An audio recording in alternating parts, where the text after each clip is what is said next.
Il y a des matins où le monde vous apprend quelque chose sur vous-même que vous n'aviez pas demandé à savoir. Des matins où vous vous réveillez comme d'habitude, où vous avez l'intention de prendre votre café comme d'habitude, et où quelque chose glisse sous la porte de votre chambre et change à jamais la façon dont vous regardez votre propre vie. Ce matin-là, je me suis baissé pour ramasser ce bout de papier blanc plié en deux, et en le dépliant, j'ai lu les mots que je n'aurais jamais cru pouvoir lire dans une maison que j'avais bâtie de mes propres mains, pierre après pierre, pendant 3 étés de sueur et de silence. Il était écrit en lettres noires, dans une écriture que je reconnaissais entre mille parce que j'avais regardé cette main apprendre à tenir un crayon sur la table de notre cuisine.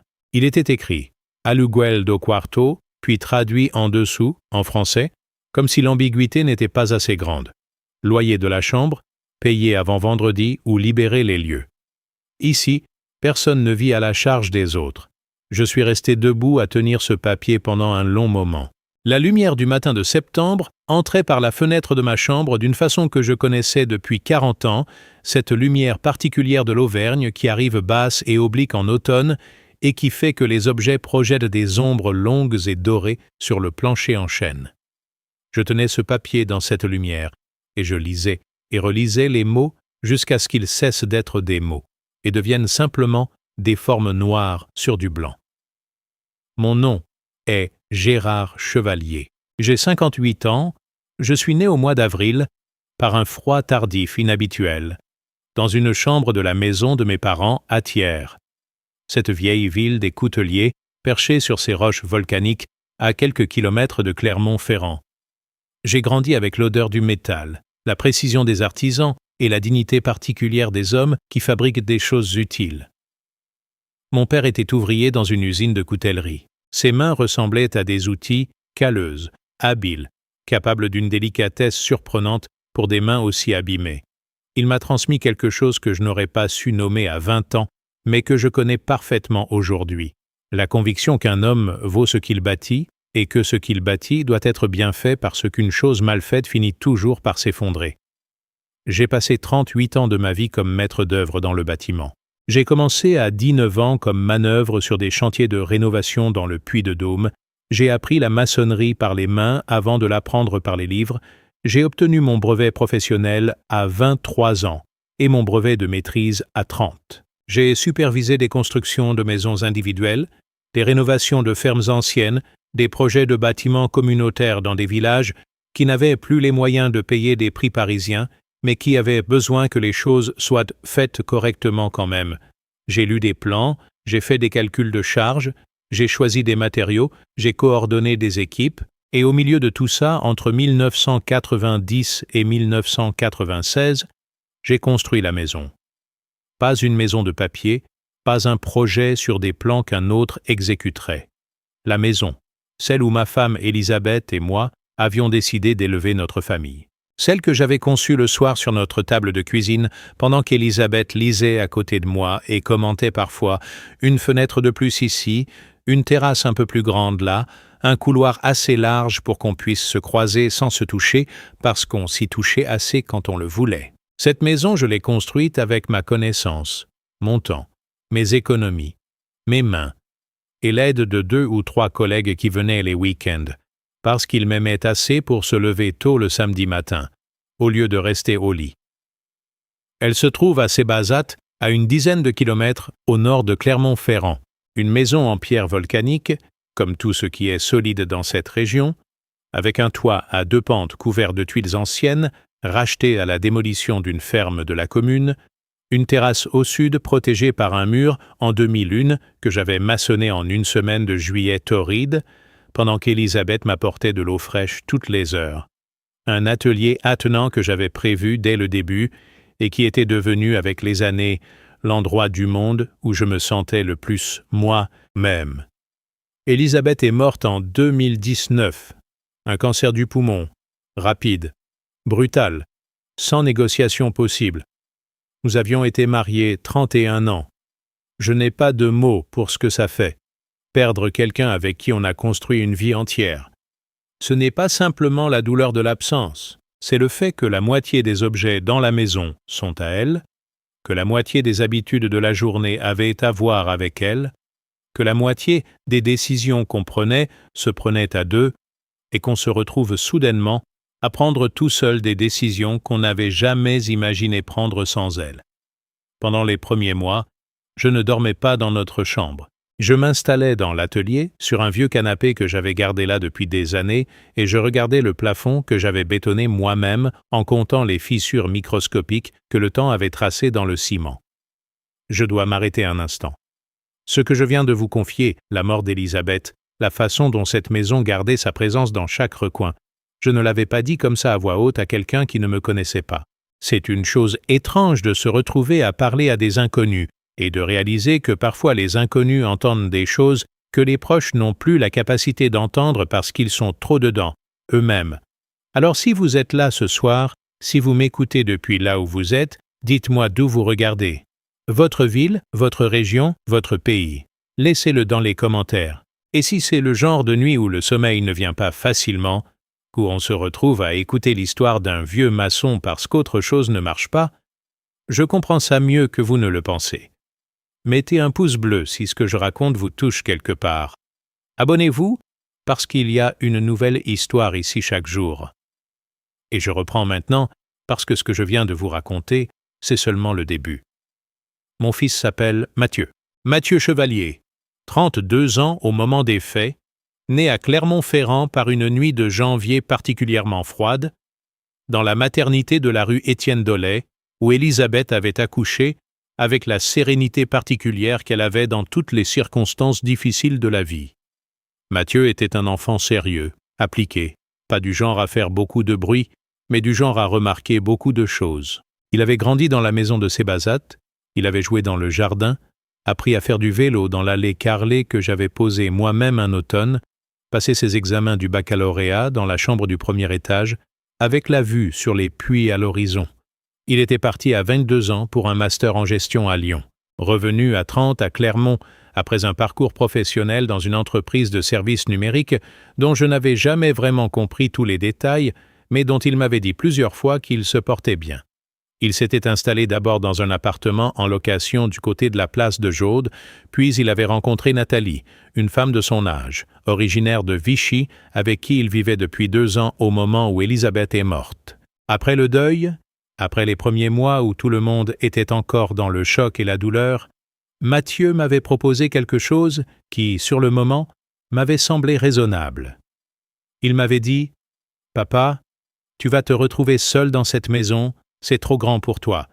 Et puis, si quelque chose t'arrive, si tu as un problème de santé ou quoi que ce soit, il faut que les choses soient claires juridiquement. » Il m'avait proposé de transférer la propriété de la maison à son nom, en donation, en précisant que je continuerais évidemment à y vivre aussi longtemps que je le voudrais, que c'était ma maison, que ça resterait ma maison dans les faits, même si ce n'en était plus une dans les papiers.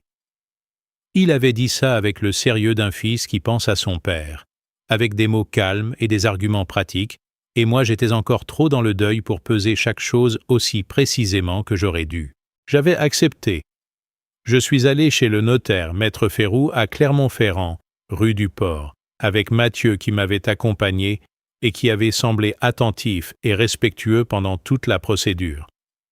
La donation avait été réalisée dans les formes, enregistrée, officialisée. La maison de Sébazat était passée à mon fils. Je m'étais dit que c'était simplement accélérer ce qui aurait de toute façon été son destin un jour, et que le mot donation avait quelque chose de juste pour une chose qui était déjà dans mon cœur destinée à lui. Ce que j'avais mal compris, ou ce que j'avais refusé de comprendre parce que le deuil ne vous laisse pas toujours la lucidité nécessaire, c'est que les mots sur le papier et les mots qu'on dit dans une cuisine ne sont pas la même chose devant un juge. Et ça, je l'aurais appris de toute façon dans les mois qui ont suivi. Mais ce matin de septembre, en tenant ce boletto blanc sous la lumière oblique de ma fenêtre, je l'apprenais d'abord avec les tripes, bien avant de l'apprendre avec la tête. J'ai plié le papier. Je l'ai posé sur ma table de chevet. Je suis allé à la cuisine faire mon café. Un café serré dans le petit percolateur en aluminium qu'Élisabeth avait acheté en 2007 dans une brocante de Riom, et que je n'avais jamais eu l'idée de remplacer, parce qu'il faisait le meilleur café du monde, et parce que je n'avais pas envie de toucher à quelque chose qu'elle avait choisi. J'ai bu mon café debout devant la fenêtre de la cuisine, avec vue sur le jardin, sur le vieux pommier qu'Élisabeth avait planté le printemps de notre première année ici et qui donnait encore des pommes petites et acides que personne n'aimait vraiment, mais que tout le monde mangeait quand même parce qu'elles venaient de lui. J'ai réfléchi à ce que j'allais faire. Et ce que j'allais faire, j'y avais déjà commencé à réfléchir depuis bien plus longtemps que ce matin-là, parce que le papier glissé sous ma porte n'était pas la première chose. Ce n'était pas même la 10e. C'était simplement la chose qui était suffisamment concrète pour que ce que je pressentais depuis des mois devienne enfin documentable.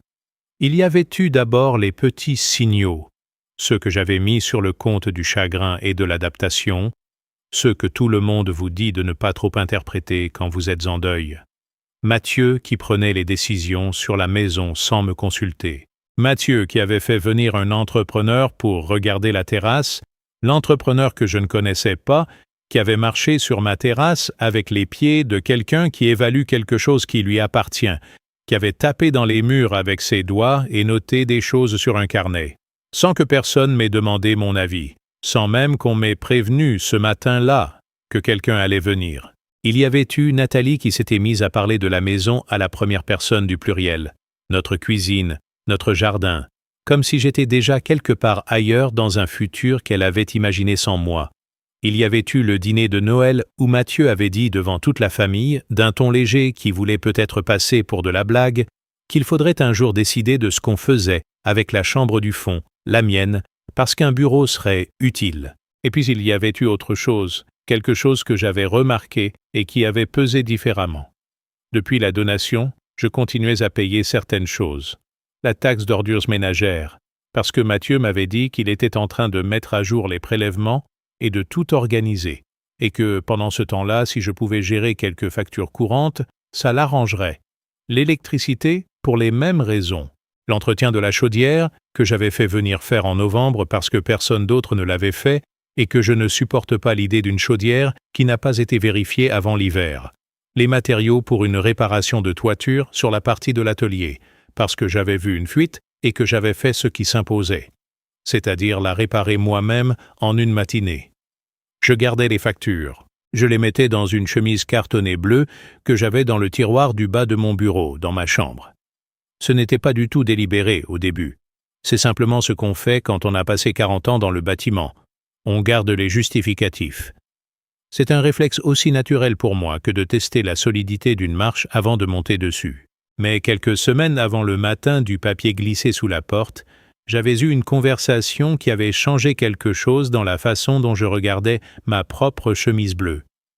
Cette conversation, je l'avais eue avec Paulette. Paulette Audouard, 65 ans, ancienne secrétaire de direction à la Chambre des métiers de Clermont, veuve depuis 10 ans d'un ami à moi, Maurice, qui avait été plombier chauffagiste jusqu'à sa retraite.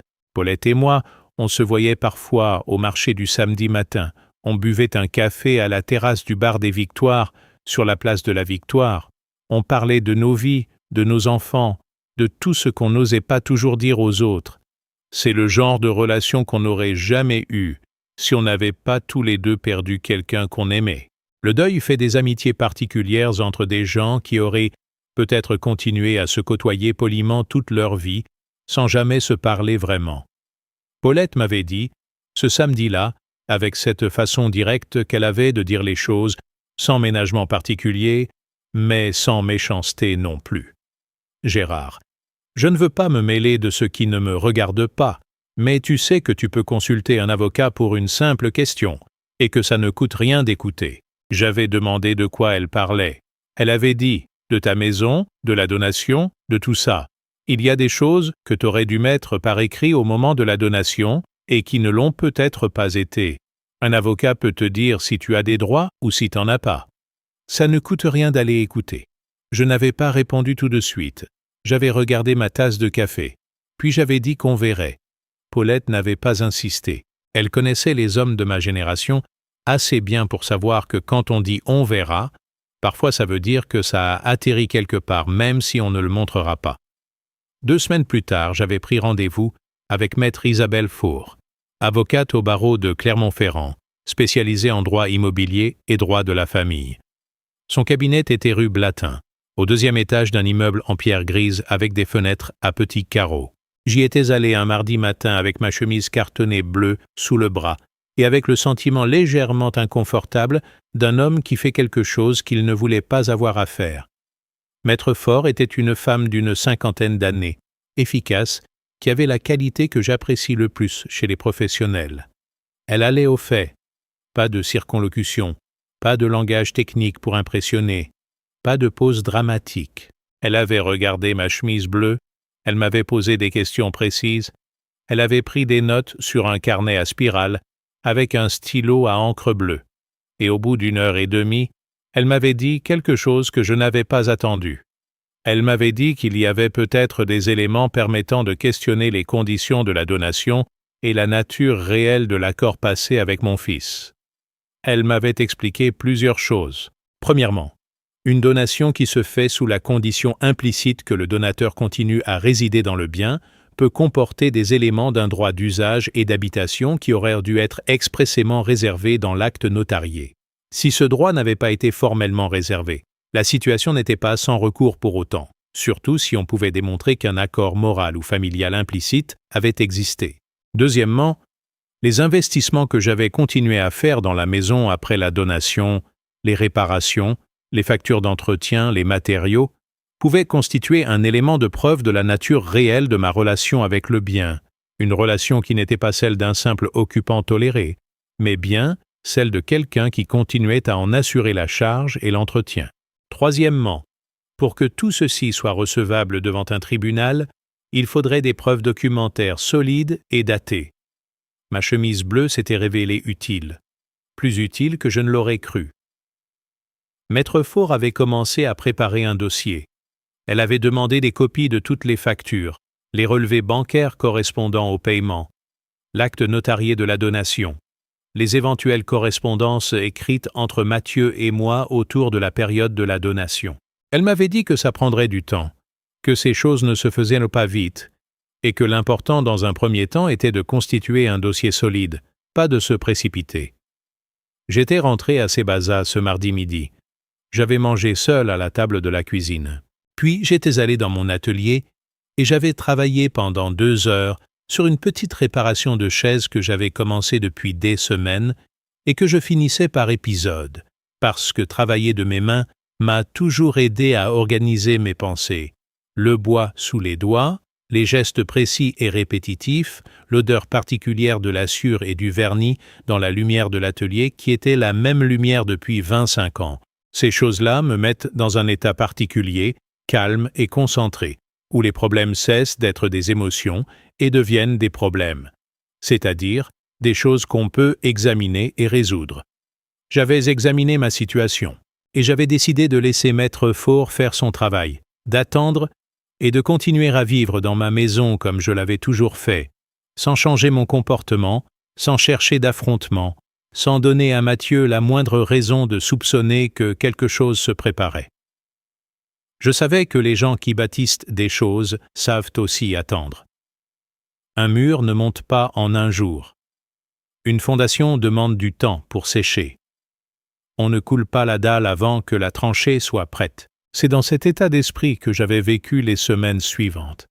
Et c'est dans cet état d'esprit que j'avais tenu ce papier sous la lumière du matin de septembre, lu les mots, posé la tasse de café et pris une décision que je n'aurais peut-être pas été capable de prendre si Paulette ne m'avait pas dit ce qu'elle m'avait dit et si j'avais pas passé 38 ans à apprendre que, dans le bâtiment, ce qui compte, c'est ce qui est écrit et signé. Je suis allé chercher mon portefeuille. J'ai compté les billets, j'ai traversé le couloir et j'ai frappé à la porte du bureau que Mathieu avait aménagé dans l'ancienne salle de jeu du premier étage. Il a ouvert. Il était en peignoir, l'air un peu fatigué, un café à la main. Il m'a regardé avec une expression que je ne sais pas très bien comment nommer. Quelque chose entre la surprise et une légère gêne qu'il a dissimulé presque instantanément. J'ai tendu les billets. J'ai dit « Voilà pour le loyer ». Et j'ai dit aussi « J'aurais besoin d'un reçu ». Il a eu ce petit sourire de côté que je lui connaissais depuis l'enfance. le sourire qu'il avait quand il pensait qu'il avait compris quelque chose avant les autres. Il a dit « Un reçu ? Tu te méfies de ton propre fils maintenant ?» J'ai dit « J'ai toujours travaillé dans la construction. J'ai appris depuis longtemps que tout paiement mérite un justificatif. C'est une habitude de métier, rien d'autre. » Il a ri un peu. Il a pris un stylo sur son bureau, il a griffonné quelques lignes sur un bout de papier à en-tête qui traînait là, il a signé sans relire ce qu'il avait écrit. Il m'a tendu le papier avec l'expression de quelqu'un qui fait une concession légèrement absurde à la bizarrerie d'un vieux. J'ai pris le papier. Je l'ai regardé. Je l'ai plié soigneusement en 4. Je l'ai mis dans la poche de ma chemise. Et je suis retourné dans ma chambre. J'ai ouvert le tiroir du bas de mon bureau. J'ai sorti la chemise cartonnée bleue. J'ai placé le reçu soigneusement sur le dessus de la pile. J'ai refermé le tiroir. Puis je suis retourné à la cuisine, j'ai réchauffé mon café et je me suis assis à la table avec vue sur le pommier d'Élisabeth. Dans les jours qui ont suivi, Mathieu a répété à qui voulait l'entendre que je vivais là par sa grâce, par sa tolérance, par une espèce de générosité filiale qu'il exercerait jusqu'à ce qu'il en décide autrement. Il l'a dit à ma sœur Colette qui m'a appelé inquiète depuis Lyon. Il l'a dit à mon beau-frère Robert qui me l'a rapporté d'un air embarrassé lors d'un dimanche midi chez lui à Riom.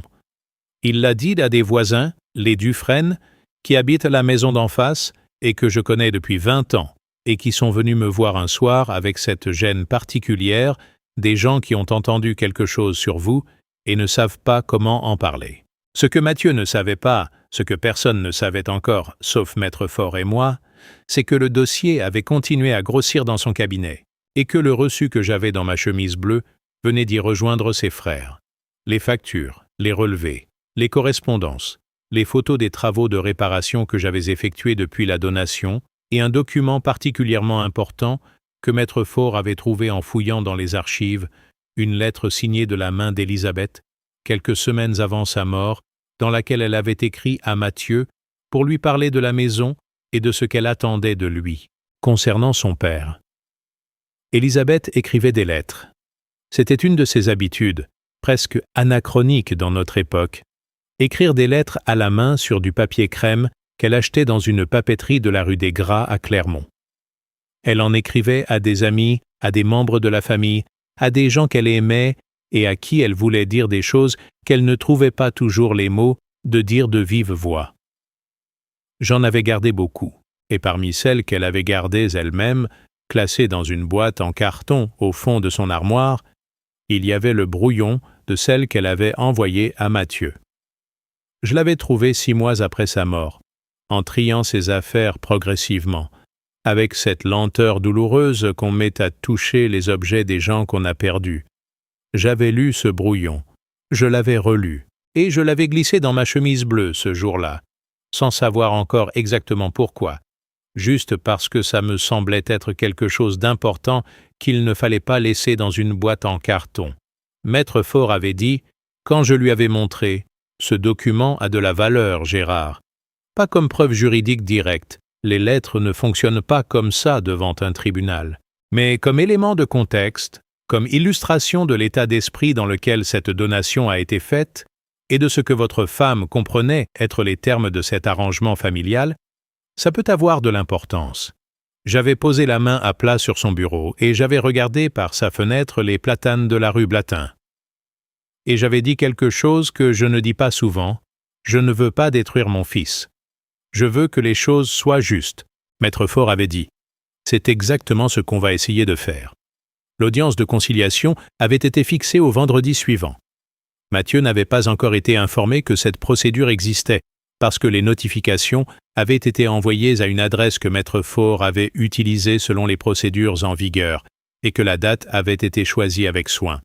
Ce vendredi-là, Mathieu pensait que je lui apporterais simplement le loyer du mois suivant.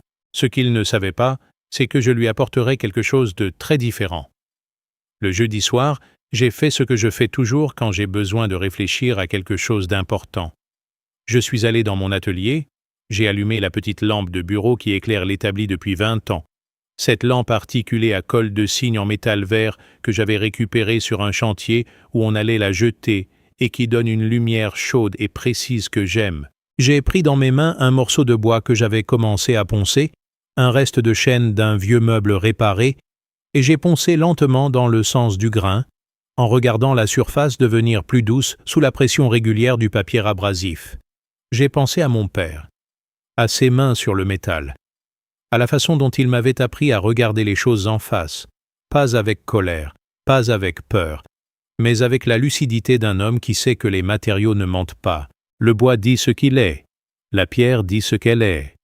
Un homme, si on prend le temps de regarder, finit lui aussi par dire ce qu'il est.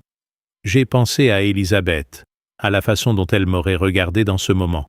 Elle avait une façon à elle de m'encourager sans rien dire, juste une façon de poser la main sur mon épaule quand elle savait que j'avais pris une décision difficile qui était la bonne décision.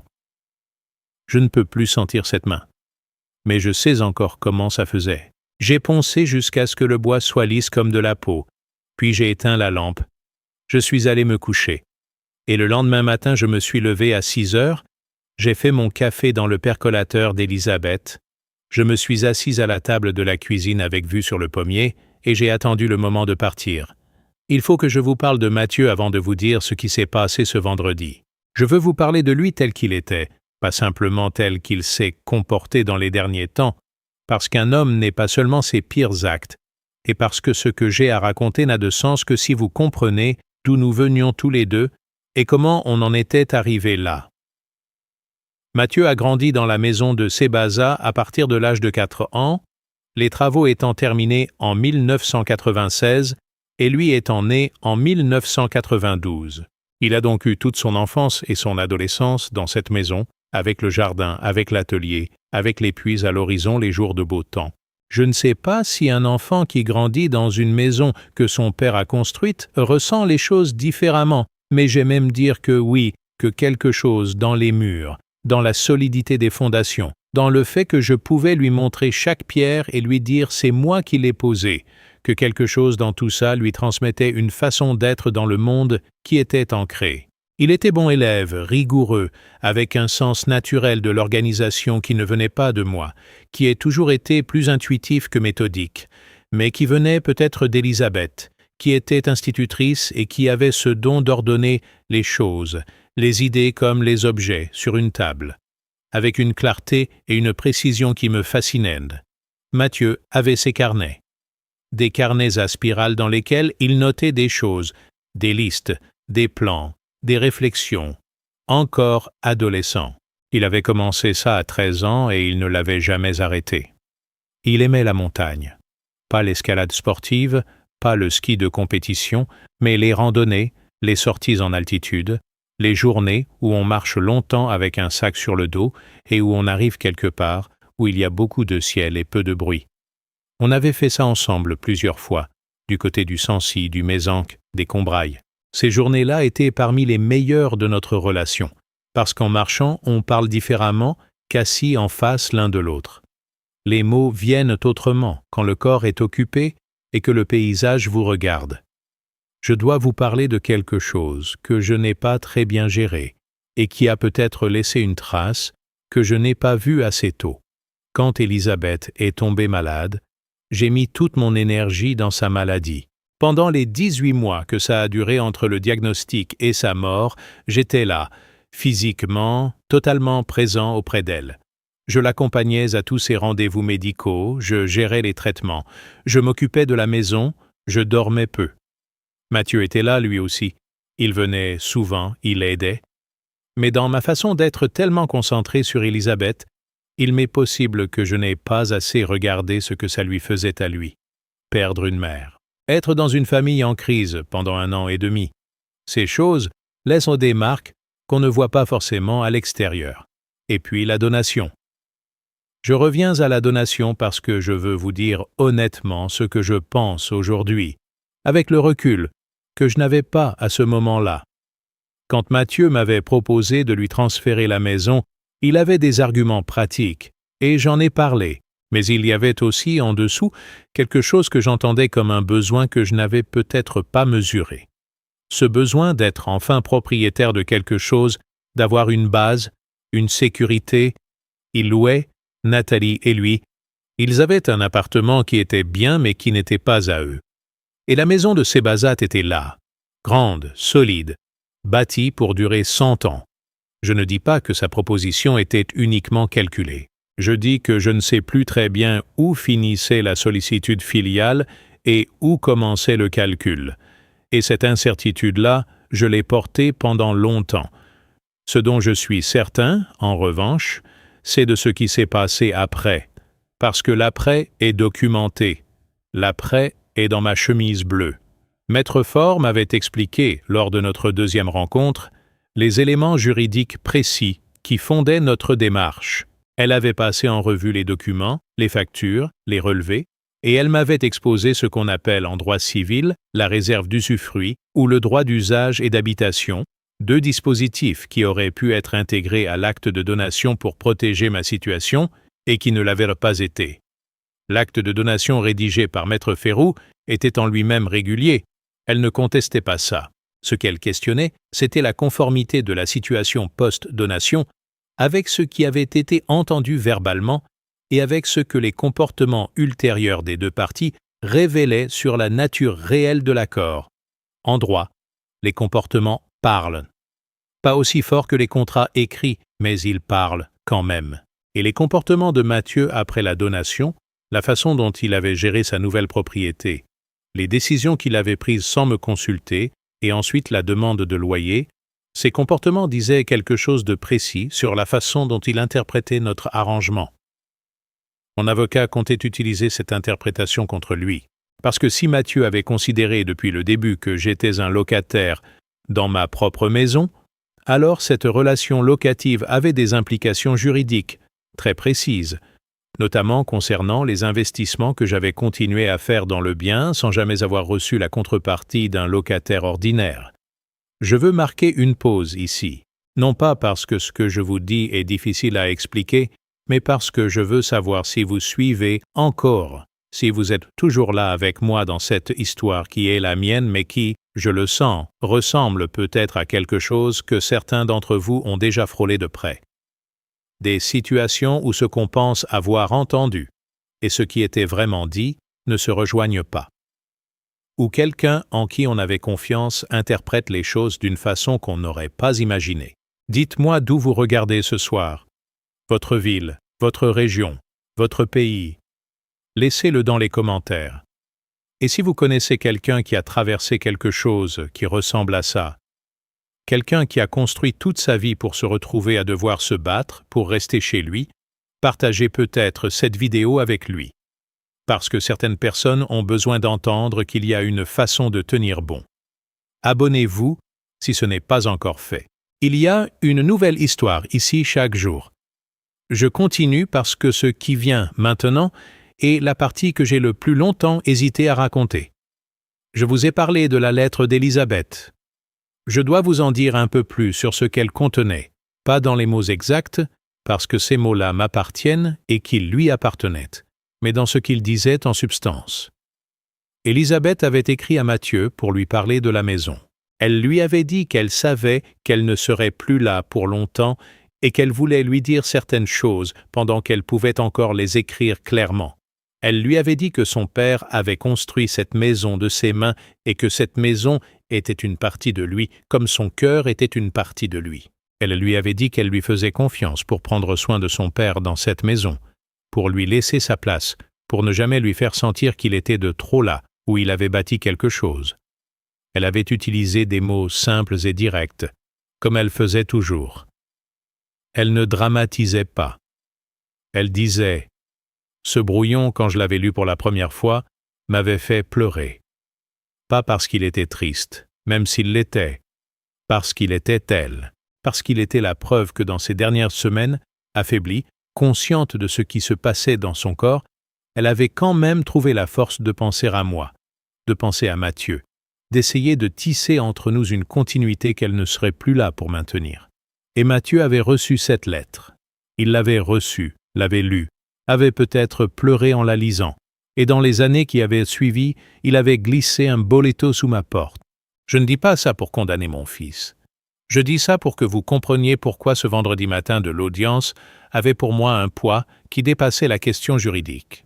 Le cabinet de Maître Fort était représenté ce vendredi-là non pas par elle-même, qui avait un empêchement de dernière minute pour une autre affaire, mais par sa collaboratrice, Maître Lecomte, une jeune femme de 35 ans environ, petite, précise dans ses gestes et ses mots, avec cette qualité particulière des gens qui ont été bien formés et qui n'ont pas besoin de briller pour être compétents. L'audience de conciliation s'était tenue au tribunal judiciaire de Clermont-Ferrand, dans une salle sobre, au 3e étage du bâtiment de la rue du Palais. Un juge conciliateur, un homme d'une 60aine d'années aux lunettes rondes et à l'attitude neutre de quelqu'un qui en a vu beaucoup, présidait. Mathieu était arrivé avec Nathalie, qui était restée dans la salle d'attente, et avec un air légèrement surpris qui avait rapidement cédé la place à quelque chose de plus dur quand il avait compris que j'étais représenté par un avocat et que cette convocation n'était pas une formalité administrative ordinaire. Maître Lecomte avait exposé les éléments du dossier avec calme et méthode. La donation, l'accord verbal implicite sur les conditions de résidence, les investissements continus dans le bien après la donation, listés avec les montants et les dates, la demande de loyer et la signification juridique de cette demande. Puis elle avait posé sur la table le reçu, ce petit papier que Mathieu avait signé sans le lire, ce papier griffonné au stylo sur une feuille à en-tête, avec sa signature que je reconnaissais depuis qu'il avait appris à l'écrire. Elle l'avait posé sur la table avec le calme d'une personne qui pose une chose qui n'a besoin d'aucun commentaire pour parler. Et elle avait dit, ce document modifie substantiellement l'interprétation des faits. En réclamant formellement un loyer et en reconnaissant par écrit l'existence d'une relation locative, M. Mathieu Chevalier reconnaît implicitement une série de faits incompatibles avec les déclarations qu'il a soutenues jusqu'à présent concernant l'occupation gratuite et gracieuse et les arrangements familiaux antérieurs. Ce reçu ne vaut pas la maison en argent. Il vaut la vérité qu'il contient. Il y avait eu un silence dans la salle, pas un de ces silences théâtraux qu'on voit dans les films. Un silence réel, le silence d'une pièce, où les gens comprennent quelque chose en même temps et n'ont pas encore les mots pour le dire. J'ai regardé mon fils. Il regardait le reçu sur la table. Il avait ce front légèrement plissé qu'il avait depuis l'enfance quand il refaisait un calcul dans sa tête et réalisait qu'il avait fait une erreur. Il avait toujours horreur des erreurs. Élisabeth lui disait que l'erreur n'était pas un défaut, que l'erreur était la façon dont on apprenait, et il avait toujours eu du mal à le croire vraiment. Je n'avais pas envie qu'il ait honte. Ce n'est pas ce que je voulais.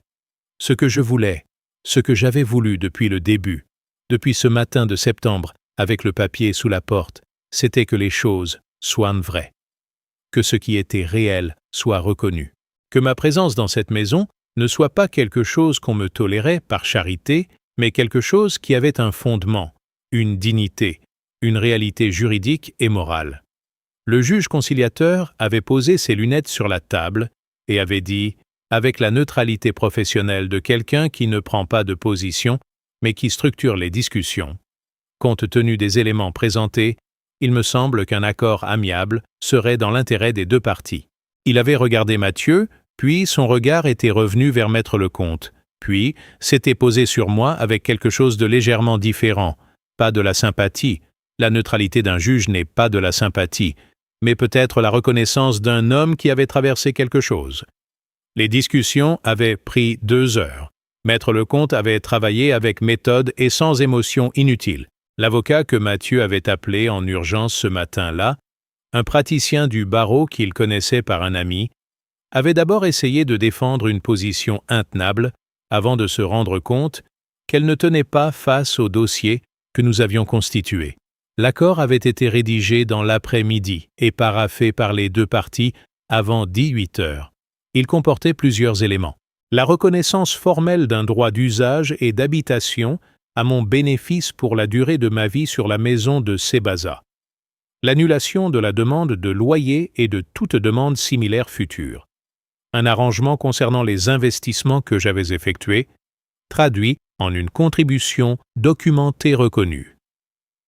Et une clause de révision, dans un délai de 2 ans, pour réévaluer la situation patrimoniale globale de façon plus équitable. Ce n'était pas la victoire qu'on voit dans les films. Ce n'était pas une scène où quelqu'un se lève en triomphateur et l'autre est écrasé. C'était un accord. Un accord qui reconnaissait la vérité et qui donnait à chacun de quoi aller de l'avant.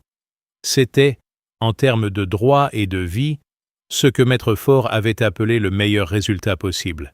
J'étais sorti du tribunal à 18h30. Le soleil de l'automne était bas sur les toits de Clermont, cette lumière de fin d'après-midi qui donne aux vieilles façades de pierre une couleur entre or et gris que j'aime depuis que j'ai grandi ici. J'avais marché jusqu'à ma voiture. Je m'étais assis dedans. Et pendant quelques minutes, je n'avais rien fait d'autre que regarder par le pare-brise. Je ne me sentais pas triomphant. Je me sentais épuisé et soulagé. Et quelque part sous ces deux choses, il y avait une douleur que le triomphe ne guérit pas, la douleur de savoir que mon fils et moi avions besoin d'un juge et de 2 avocats pour nous dire des vérités que nous aurions dû être capables de nous dire à une table de cuisine. La douleur que cette maison que j'avais bâtie pour ma famille était devenue le terrain d'un conflit juridique. La douleur que le prénom d'Élisabeth avait traversé cette salle de tribunal et qu'elle n'était pas là pour voir ce qui se passait et pour trouver une façon de le traverser avec nous. Puis j'avais démarré la voiture. Et je m'étais dit que ce qui viendrait ensuite serait autre chose, que les papiers signés ce jour-là n'étaient pas la fin, mais peut-être un commencement. Je dois reprendre mon souffle ici. Ces souvenirs, même maintenant, ont quelque chose de physique, quelque chose dans la poitrine que je ne sais pas bien nommer. Si vous êtes encore là avec moi, si vous avez suivi cette histoire depuis le début, je veux que vous sachiez que je sens votre présence. Dites-moi d'où vous regardez, votre ville, votre région. Quelle heure est-il là où vous êtes en ce moment? Je demande ça à chaque fois parce que j'aime savoir si quelqu'un m'écoute le soir, dans le calme, ou le matin, en commençant sa journée. Ce sont des gens différents, ces deux-là, même quand les mots sont les mêmes. Laissez un like si cette histoire vous a touché quelque part. Abonnez-vous parce qu'il y a une nouvelle histoire ici chaque jour, et certaines pourraient vous rejoindre d'une façon que vous n'attendiez pas. Et laissez-moi continuer parce que ce que je vais vous raconter maintenant, c'est ce qui s'est passé dans les mois qui ont suivi. Et c'est là que quelque chose d'important a vraiment commencé à changer. Les semaines qui ont suivi l'accord ont été étranges. On vivait toujours dans la même maison. Mathieu et moi, lui et Nathalie à l'étage, moi dans ma chambre au rez-de-chaussée avec accès à la cuisine et à l'atelier. Et ça ressemblait de l'extérieur à une vie presque normale, mais à l'intérieur c'était comme 2 maisons superposées dans le même bâtiment, chacune avec son propre silence particulier. Mathieu ne me parlait presque plus. Ce n'était pas de la colère ouverte. C'était quelque chose de plus difficile à gérer que la colère, une espèce de distance froide, comme si l'accord avait mis entre nous une vitre à travers laquelle on se voyait, mais qu'on ne traversait plus. Je lui disais bonjour le matin. Il répondait. Je lui proposais parfois de manger ensemble. Il déclinait avec des raisons toujours plausibles. Du travail, une sortie prévue, un rendez-vous. Nathalie me regardait avec une expression que je ne savais pas comment décoder. Quelque chose entre le reproche et une gêne qui ressemblait à de la honte. Je continuais ma vie. Mon café du matin, mon atelier l'après-midi, les visites au marché du samedi, les échanges avec Paulette autour d'un café, les balades dans le parc Montjuset quand le temps le permettait. Je continuais à entretenir la maison, parce que c'est ce que je fais, parce que ça a toujours été ma façon de prendre soin de quelque chose. Et puis, par un dimanche matin de novembre, environ 2 mois après l'audience, Mathieu avait frappé à la porte de ma chambre. Je venais de me lever. Je finissais mon café. Je lui avais dit d'entrer. Il était entré. Il n'avait pas son téléphone à la main, ce qui était rare. Il ne portait pas cet air occupé qu'il avait ces dernières semaines, cet air de quelqu'un qui a beaucoup à faire et qui regarde sa montre, même quand il n'y a rien qui presse. Il avait l'air, simplement, d'un homme de 32 ans qui avait mal dormi et qui avait quelque chose à dire. Il s'était assis sur la chaise en bois à côté de ma table. La même chaise qu'il avait depuis toujours dans cette chambre. La chaise sur laquelle il venait s'asseoir enfant quand il ne dormait pas et qu'il venait me trouver. Il avait posé ses mains sur ses genoux et il avait dit « Papa, je voudrais qu'on parle ». J'avais dit « Je t'écoute ». Il y avait eu un silence, le genre de silence qui n'est pas vide, mais qui est plein de tout ce qu'il faut encore trouver les mots pour dire. Puis il avait dit quelque chose que je ne savais pas qu'il était capable de dire. Il avait dit « Je crois que j'ai fait des choses que je n'aurais pas dû faire. Et je crois que je n'ai pas compris ce que ces choses te coûtaient. Et je n'ai pas très bien compris non plus ce que maman voulait dire, dans sa lettre, jusqu'à ce que l'avocat la cite devant le juge. Et là j'ai compris que j'avais lu cette lettre comme quelqu'un qui cherchait des garanties pour lui-même, pas comme quelqu'un qui écoutait ce que sa mère lui demandait. Je n'ai rien dit. J'ai attendu. Il a dit « Une maison peut être construite avec du béton et des briques. Mais un foyer prend des décennies à construire. Et ça peut commencer à s'effondrer le jour où on décide de mettre un prix sur ce qui ne devrait jamais en avoir un. » J'ai reconnu ces mots, ils venaient de la lettre d'Élisabeth. Il les avait mis à sa façon, légèrement différemment. Mais ils venaient d'elle. Je me suis levé, j'ai mis ma main sur son épaule. Il n'a pas bougé, mais j'ai senti quelque chose se relâcher sous ma paume, une tension qu'il portait depuis des mois, et peut-être depuis plus longtemps que ça. J'ai dit, on a le temps. On a le temps de reprendre les choses correctement. Il a hoché la tête. Il y avait quelque chose dans ses yeux que je n'avais pas vu depuis longtemps. Quelque chose qui ressemblait à son regard d'enfant, quand il me regardait construire et qu'il voulait comprendre comment les choses se tenaient. Ce matin-là n'a pas tout réparé. Les choses ne se réparent pas en un matin, pas les vraies. Mais c'était un début. Et j'ai appris depuis longtemps, sur les chantiers comme dans la vie, qu'un début honnête vaut mieux que 1000 achèvements bâclés. La chemise cartonnée bleue est encore dans mon bureau. Je ne l'ai pas jetée, je ne jette pas les documents. Mais les factures qu'elle contient ont maintenant une autre couleur quand je les regarde. Elles ne ressemblent plus à des munitions. Elles ressemblent à la preuve que j'ai pris soin de quelque chose toute ma vie, que j'ai continué à en prendre soin même quand personne ne me le demandait, et que cette façon d'être, cette façon de poser des choses solides et de s'en occuper dans le temps long, a fini par parler d'elle-même. Le reçu, lui, je l'ai sorti de la chemise. Je l'ai regardé longtemps un soir dans l'atelier, sous la lumière de la petite lampe à colle de cygne. Ce papier griffonné au stylo avec la signature de mon fils. Ce papier qu'il avait signé en souriant de l'ironie d'un père qui se méfiait. Ce papier valait moins que la maison en argent. Mais il contenait une vérité que rien d'autre n'aurait pu mettre aussi clairement sur une table de tribunal. Je l'ai replié. Et je l'ai posé dans le tiroir du haut de mon bureau. Pas dans la chemise bleue, mais dans le tiroir du haut. Là où je mets les choses qui ont compté d'une façon particulière.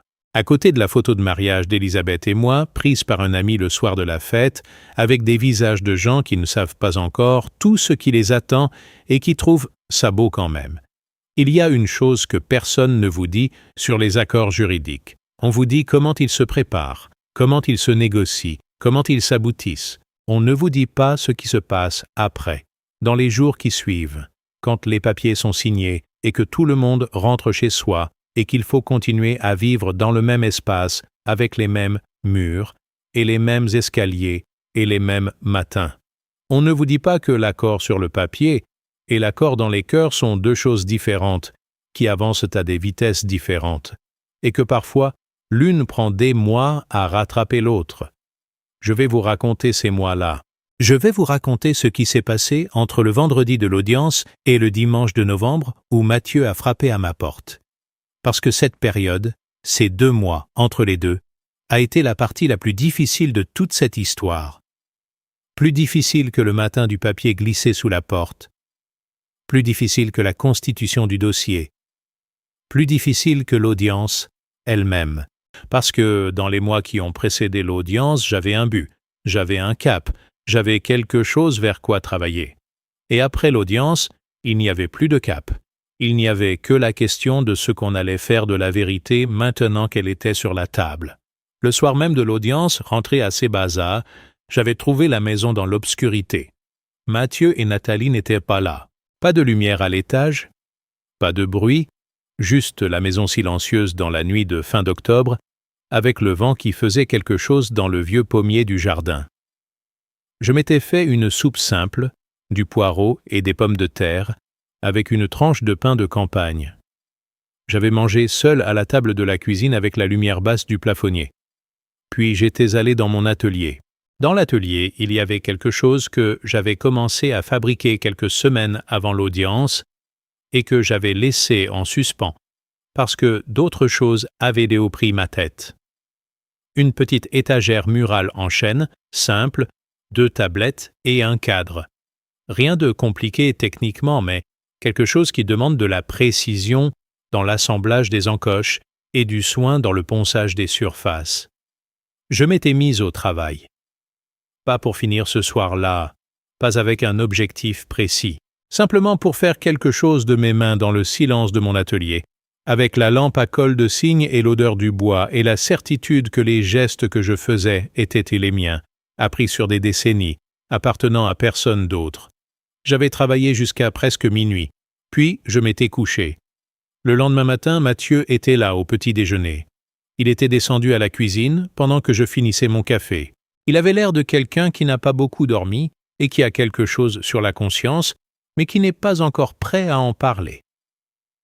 Il avait pris sa tasse, il avait regardé par la fenêtre vers le jardin, et puis il avait dit, sans me regarder directement, « L'audience, c'était hier. » J'avais dit, « Oui. » Il avait dit, « Je n'avais pas compris que tu avais un avocat depuis aussi longtemps. » J'avais dit, « Je suis allé chercher des informations. » Il y avait eu un silence.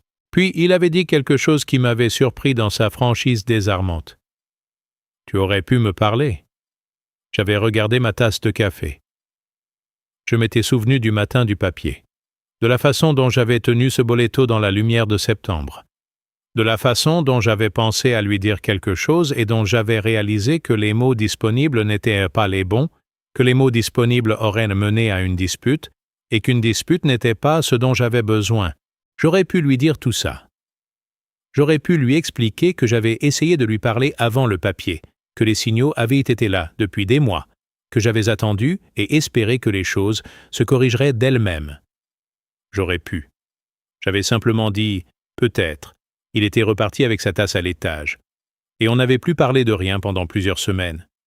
Je dois vous expliquer quelque chose sur ce silence. Ce n'était pas le silence confortable de gens qui se connaissent si bien qu'ils n'ont pas besoin de parler. C'était l'autre silence, le silence qui coûte, celui qui s'installe entre des gens qui ont des choses à se dire et qui ne trouvent pas la façon de commencer. Ce silence avait une texture dans la maison, une façon de changer la qualité de l'air dans le couloir quand on se croisait, une façon de peser sur les repas qu'on ne prenait plus ensemble. Nathalie avait cessé de me regarder dans les yeux.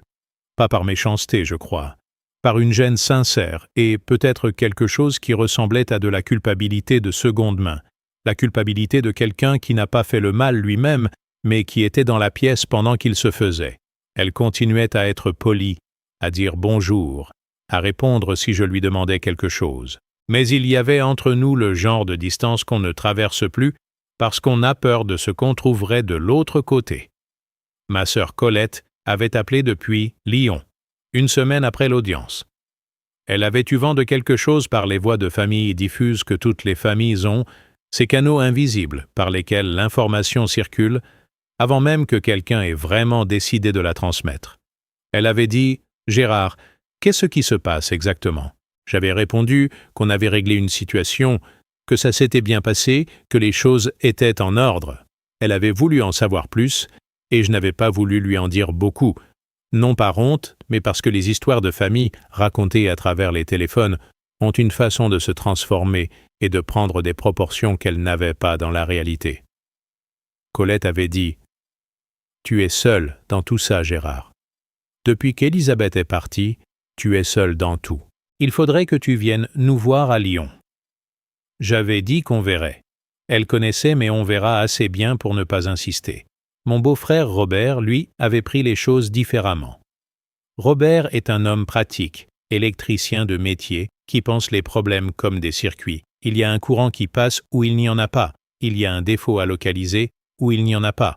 Il était venu me voir un samedi, sans prévenir, avec 2 bières dans un sac et cette façon qu'il a de s'asseoir dans une chaise, comme si la chaise lui appartenait depuis toujours. Il avait posé les bières sur la table de l'atelier. Il s'en était ouvert une. Il m'en avait tendu une. Et il avait dit « Alors c'est bon maintenant. » J'avais dit « C'est en ordre. » Oui. Il avait dit « Mathieu, il comprend ce qui s'est passé ?»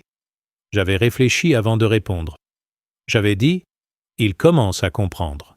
Ça lui prendra le temps que ça lui prendra. » Robert avait bu une gorgée de bière.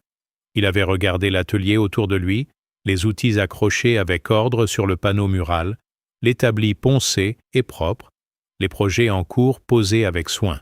Il avait dit « Tu sais ce que Maurice me disait sur toi quand il était encore là. Il disait que Gérard, c'est le genre de gars qui construit quelque chose qui tient 100 ans. Il disait ça comme un compliment, mais maintenant que je vois ce que t'as traversé là, je réalise que c'est plus compliqué que ça. Parce que les trucs qui tiennent 100 ans, c'est aussi les trucs qui prennent le plus de temps à réparer quand ils sont abîmés. » J'avais regardé Robert. Il n'avait pas l'habitude d'être aussi précis dans ses paroles. J'avais dit, Maurice était plus sage qu'il ne le montrait. Robert avait souri, il avait bu sa bière. On était restés là sans parler pendant un moment, dans l'atelier, à écouter le vent de novembre dans le jardin. C'est dans ces semaines-là que j'avais commencé à avoir des nuits difficiles. Pas des insomnies complètes, pas au sens clinique du terme. Plutôt le genre de nuit où on s'endort normalement et où on se réveille à 2 ou 3 heures du matin avec un cerveau qui a décidé que c'était le bon moment pour passer en revue tout ce qui n'allait pas. Ces nuits où on reste allongé dans le noir à fixer le plafond et où les pensées arrivent dans un ordre qu'elles choisissent elles-mêmes sans qu'on puisse vraiment les diriger. Ces nuits-là, je pensais à beaucoup de choses. Je pensais à Elisabeth, évidemment. Je pensais à la façon dont elle aurait géré tout ça. Et je savais qu'elle aurait géré autrement que moi, qu'elle aurait trouvé un chemin vers Mathieu qui n'aurait pas nécessité des avocats et un tribunal, qu'elle avait une façon de faire entrer la vérité dans une pièce sans que les gens se sentent attaqués. Je pensais à ce que j'aurais pu faire différemment. Pas la donation elle-même, ça c'était une chose sur laquelle je revenais moins. Parce que dans les circonstances du deuil, avec ce que je savais et ce que je ne savais pas, j'avais fait ce qui me semblait juste. Mais après, les signaux que j'avais mis du temps à voir, les conversations que j'avais évitées, la façon dont j'avais laissé les choses s'installer plutôt que de les nommer quand elles auraient encore pu être nommées sans un tribunal pour les entendre. Je pensais aussi à quelque chose que je n'avais pas dit à Maître Faure et que je n'avais dit à personne. Je pensais que pendant toute cette période, pendant les semaines de constitution du dossier et les semaines d'attente de l'audience, j'avais eu parfois peur d'avoir tort. Pas de la façon dont on a peur de perdre un procès, peur d'une façon plus profonde que ça.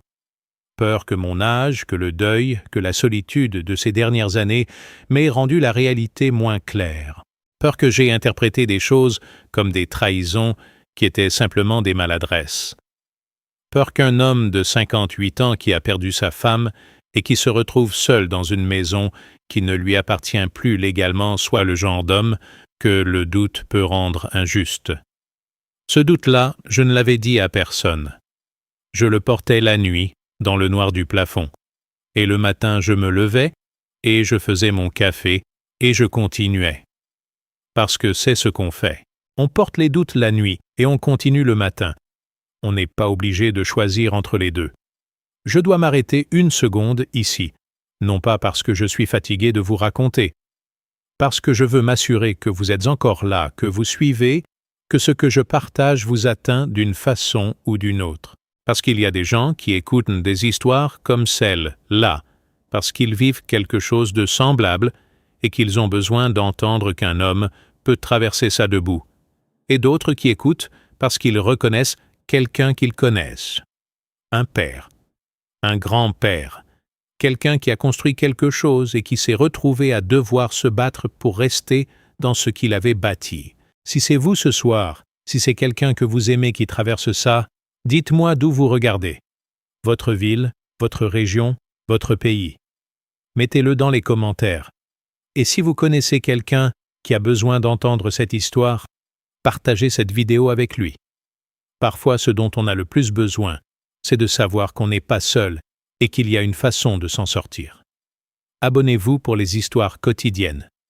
Laissez un like si ce que je raconte compte pour vous. Et laissez-moi reprendre.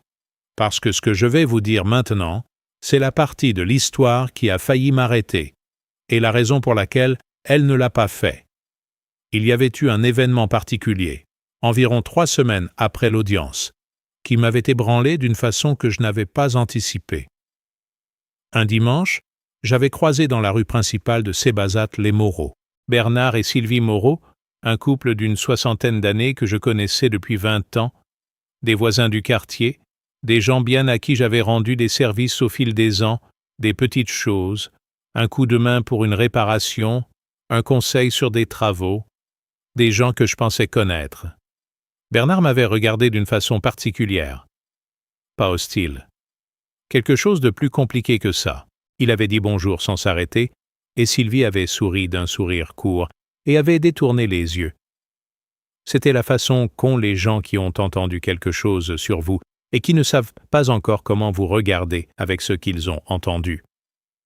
J'avais compris que Mathieu leur avait parlé, ou que Nathalie leur avait parlé, ou que la chose s'était répandue par ces voies invisibles que les petites communautés ont pour faire circuler les histoires, et que l'histoire qui avait circulé n'était pas nécessairement celle que j'aurais racontée. J'étais rentré à la maison. J'étais allé directement dans mon atelier. J'avais pris le morceau de chêne que j'étais en train de travailler pour l'étagère, et je l'avais posé sur l'établi, et je l'avais regardé longtemps sans toucher à rien. Le bois ne vous juge pas, c'est un des avantages du bois. Ce soir-là, pour la première fois depuis longtemps, j'avais pris la boîte en carton d'Élisabeth, la boîte avec ses lettres, ses petites choses, ses objets gardés. Je l'avais posée sur mes genoux dans le fauteuil de ma chambre. Je ne l'avais pas ouverte tout de suite. Je l'avais juste tenue. Elle était légère, mais elle avait le poids de ce qu'elle contenait. Puis, je l'avais ouverte. J'avais pris la photo de notre mariage. Un ami l'avait prise le soir de la fête.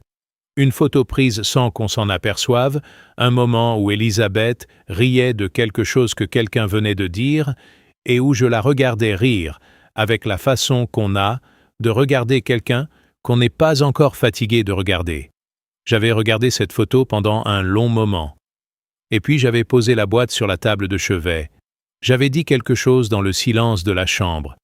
Ce n'était pas une prière formelle.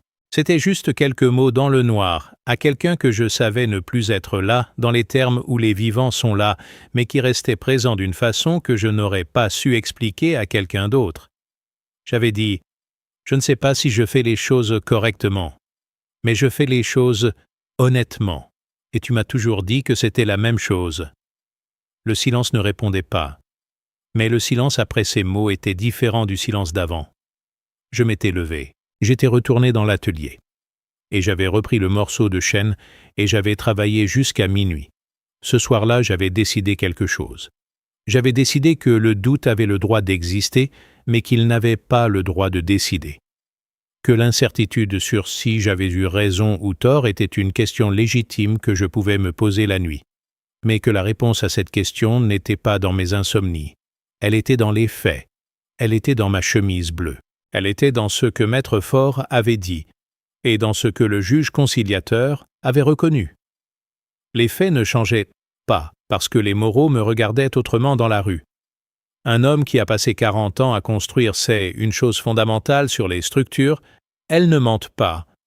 On peut discuter des plans, on peut contester les devis, on peut avoir des opinions divergentes sur les styles architecturaux. Mais une fois que les murs sont debout, ils disent ce qu'ils sont. Un mur droit est droit. Un mur qui s'incline dit qu'il s'incline. On peut vouloir qu'il soit droit.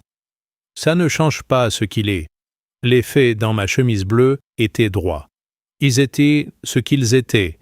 Et cette certitude-là, je l'avais portée avec moi à travers les nuits difficiles, comme on porte quelque chose de lourd mais de solide. Quelque chose qui pèse sur les épaules mais qui ne cède pas. Il y avait eu, environ 1 mois après l'audience, une situation que je dois vous raconter parce qu'elle illustre quelque chose d'important sur ce que cette période m'a appris. Un mardi matin, j'avais reçu un appel de Nathalie sur mon téléphone. Ce n'était pas habituel, elle m'appelait rarement directement. Sa voix était tendue et elle avait dit « Gérard, il faudrait qu'on parle. Pas avec Mathieu, juste vous et moi. » On s'était retrouvés dans la cuisine à un moment où Mathieu était parti travailler. Nathalie s'était assise en face de moi avec 2 tasses de café et j'avais attendu. Elle avait les mains posées autour de sa tasse. et elle les serrait légèrement. Ce geste qu'ont les gens qui ont quelque chose de difficile à dire et qui ne savent pas encore comment commencer. Elle avait dit « Je veux vous dire quelque chose que Mathieu ne sait pas que je vous dis, parce que je crois que c'est juste que vous le sachiez. » J'avais dit « Je vous écoute ». Elle avait dit « Avant l'audience, les semaines d'avant, quand vous avez fait parvenir la convocation, Mathieu a eu très peur. Pas de perdre la maison, enfin pas seulement. Peur d'une autre chose. Peur de vous. Peur que vous soyez quelqu'un qu'il n'avait pas vu. Que sous le père tranquille qu'il connaissait, il y ait eu pendant tout ce temps quelqu'un qui préparait quelque chose. Et ça l'avait mis dans un état que je n'avais jamais vu chez lui. J'avais écouté. Je n'avais pas répondu tout de suite. Puis j'avais dit « Et lui, maintenant. Il croit encore que c'est ça. » Nathalie avait regardé sa tasse. Elle avait dit « Je crois qu'il commence à comprendre autre chose, que vous n'étiez pas en train de préparer quelque chose contre lui depuis longtemps, que vous essayez de vous protéger parce que vous n'aviez pas d'autre moyen, et que ça lui fait mal d'une façon différente que la première explication, parce que la première explication faisait de vous le problème, et la deuxième fait de lui une partie du problème. Ça, c'était une chose qu'une femme de 32 ans avait trouvé les mots pour dire que Mathieu n'avait pas encore trouvé.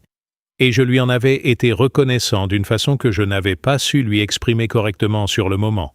Je lui avais juste dit merci d'être venu me parler. Et elle avait hoché la tête et elle était repartie avec sa tasse. Il y avait aussi la question de ma santé.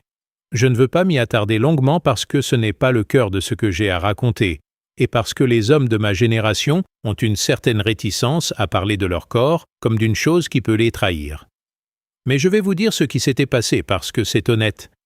En novembre, j'avais eu quelques semaines de fatigue anormale, un essoufflement en montant l'escalier que je ne m'expliquais pas. Des nuits courtes qui n'arrivaient pas à se rallonger. J'avais maigri de quelques kilos depuis septembre sans vraiment m'en rendre compte parce qu'on mange moins quand on est seul et qu'on a des choses sur la conscience. Mon médecin, le docteur Arnaud, un homme de mon âge que je voyais une fois par an pour le bilan habituel, m'avait regardé d'un œil légèrement inquiet lors d'une consultation que j'avais prise en novembre pour autre chose. Il avait dit « Vous dormez comment ?» J'avais dit « Correctement ». Il m'avait regardé avec l'œil de quelqu'un qui a passé 30 ans à écouter des patients dire correctement quand ils voulaient dire mal. Il avait dit « Vous avez l'air d'un homme qui porte quelque chose de lourd depuis un moment. Est-ce qu'il y a des choses dans votre vie qui ont changé ces derniers mois ?» Je lui avais dit quelque chose de vague sur des questions de famille. Il avait nodded. Il avait dit « Le stress soutenu a des effets physiques documentés. La fatigue, les troubles du sommeil, les perturbations de l'appétit. Votre cœur est en ordre. Vos analyses sont correctes. Mais il faut que vous preniez soin de vous, Gérard. Pas seulement des choses autour de vous. » Il avait raison. Et j'avais eu du mal à entendre cette phrase parce que j'avais passé ma vie entière à prendre soin des choses autour de moi. La maison, les chantiers, Elisabeth pendant sa maladie, et que l'idée de me retourner vers moi-même comme vers quelque chose qui avait aussi besoin de soins me semblait étrangère d'une façon que je ne savais pas bien nommer. J'avais commencé à marcher davantage. Le parc Montjuset, qui était à une distance raisonnable de Cébazat, était devenu une destination régulière pour moi le matin après le café. Ces promenades dans l'air de novembre, entre les arbres qui perdaient leurs feuilles, sur les allées et la vue sur Clermont en bas dans la plaine, m'avaient fait quelque chose de progressif et de discret. Elles ne résolvaient pas les problèmes. Elles mettaient les problèmes dans une perspective dans laquelle ils avaient la taille qu'ils avaient réellement, ni plus grande ni plus petite. C'est pendant une de ces marches que j'avais croisé quelqu'un d'inattendu. Un homme que je connaissais de loin. Un retraité du quartier que j'avais vu parfois sans vraiment lui avoir jamais parlé. Il s'appelait Antoine Berthier. Il avait 69 ans. Il avait été avocat fiscaliste pendant toute sa carrière avant de prendre sa retraite. Nous nous étions retrouvés à marcher dans la même direction, et la conversation avait commencé de cette façon que les conversations entre inconnus commencent parfois dans les parcs, à propos de rien, du temps qu'il faisait, de la façon dont les feuilles mortes couvraient les allées plus tôt cette année. Et puis Antoine avait dit quelque chose à propos du quartier, de la villa, de la façon dont les choses changeaient. Et j'avais dit quelque chose en retour qui devait contenir plus que je ne pensais, parce qu'il m'avait regardé d'une façon différente et avait dit « Vous traversez quelque chose ». Ce n'était pas une question, c'était une observation. J'avais dit « Oui ». Il avait dit « Si jamais vous voulez en parler à quelqu'un qui n'est pas dans l'histoire, je suis là la plupart des matins. » C'était simple et offert sans pression. La façon dont les gens bien offrent les choses, sans mettre l'autre dans l'obligation de les prendre. J'avais dit « Je m'en souviendrai ». Dans les semaines suivantes, Antoine était devenu une présence régulière dans mes promenades du matin. On marchait parfois ensemble, parfois on se croisait seulement, et on échangeait quelques mots. Il ne me demandait pas de détails que je n'avais pas envie de donner. Il écoutait ce que je choisissais de dire. Et parfois il disait des choses de son expérience d'avocat, pas du conseil, pas des avis juridiques, mais des observations sur la façon dont les gens traversent les conflits, sur ce qui les détruit et ce qui ne les détruit pas. Un matin, il m'avait dit « Dans toutes mes années de pratique, j'ai remarqué une chose. Les gens qui sortent des conflits familiaux intacts, pas indemnes, intacts, c'est ceux qui avaient une idée claire de ce qu'ils voulaient au fond, pas de ce qu'ils voulaient gagner, de ce qu'ils voulaient réellement. Parce que si ce qu'on veut c'est de la vengeance, on finit par l'avoir, et on n'est toujours pas satisfait. Mais si ce qu'on veut c'est une forme de vérité, de reconnaissance, quelque chose de juste, alors quand ça arrive, on le reconnaît. Et ça suffit. Je lui avais demandé, et si les deux coexistent, la vengeance et le reste? Il avait dit, elles coexistent toujours. La question c'est laquelle on nourrit. Cette conversation avait traversé beaucoup de mes nuits suivantes. Pas pour m'angoisser, mais pour m'éclairer sur quelque chose. J'avais nourri la vérité, j'en étais convaincu. Mais il y avait eu des moments, dans les semaines de constitution du dossier, où j'avais aussi nourri quelque chose d'autre, quelque chose de plus dur et de plus froid, quelque chose qui ressemblait à la satisfaction anticipée de voir mon fils comprendre qu'il avait fait une erreur. Et cette satisfaction-là n'était pas de la vérité, elle était de la vengeance habillée en justice. Je vais vous dire quelque chose ici, dans cet atelier où je vous parle ce soir, entre vous et moi. Je ne suis pas parfait. Cette histoire que je vous raconte n'est pas l'histoire d'un saint. C'est l'histoire d'un homme de 58 ans qui a fait des choix avec ce qu'il avait à ce moment-là et qui en a fait certains bien et d'autres moins bien. J'aurais pu parler à Mathieu plus tôt. J'aurais pu mettre des mots sur ce que je voyais avant que les choses arrivent au point où elles sont arrivées. Et peut-être, si j'avais été moins seul dans les mois après la mort d'Élisabeth, si j'avais eu quelqu'un à qui parler de ce que je vivais réellement, peut-être que les choses auraient pris un chemin différent. Je ne sais pas. Ce qu'on ne sait pas, il faut le porter sans le résoudre. C'est une autre chose que le bâtiment m'a apprise. Certains calculs restent ouverts. Je veux m'arrêter ici une seconde. Pas parce que c'est un bon moment dans l'histoire pour faire une pause, mais parce que je veux vous poser une question directement.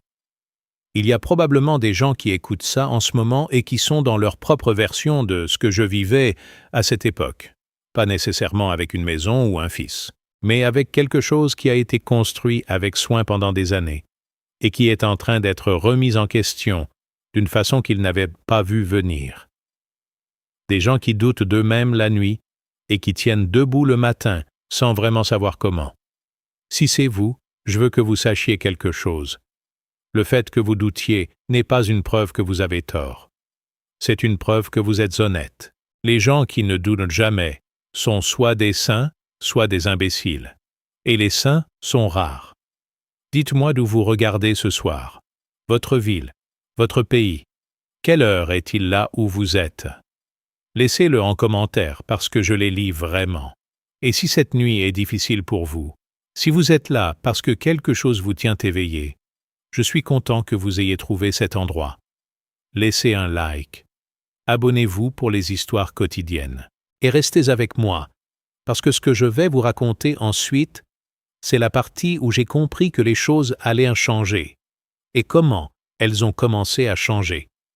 La rupture dans ce silence tendu entre Mathieu et moi, elle n'est pas venue d'un seul coup. Elle est venue progressivement, par accumulation de petites choses, comme un mur qui reprend sa chaleur au printemps après l'hiver. Et si je dois identifier le moment où quelque chose a bougé pour la première fois, c'est un soir de la 2e semaine de novembre, une date qui n'a rien de particulier dans le calendrier, mais qui en a une dans ma mémoire. J'étais dans mon atelier ce soir-là, il était environ 20 heures, je finissais la 2e tablette de l'étagère en chêne. J'entendais la pluie sur le toit de l'atelier. Cette pluie de novembre, qui tape sur les tuiles avec un rythme particulier que je connais depuis 25 ans, parce que j'ai posé ces tuiles moi-même et que je sais exactement comment elles sonnent sous l'eau.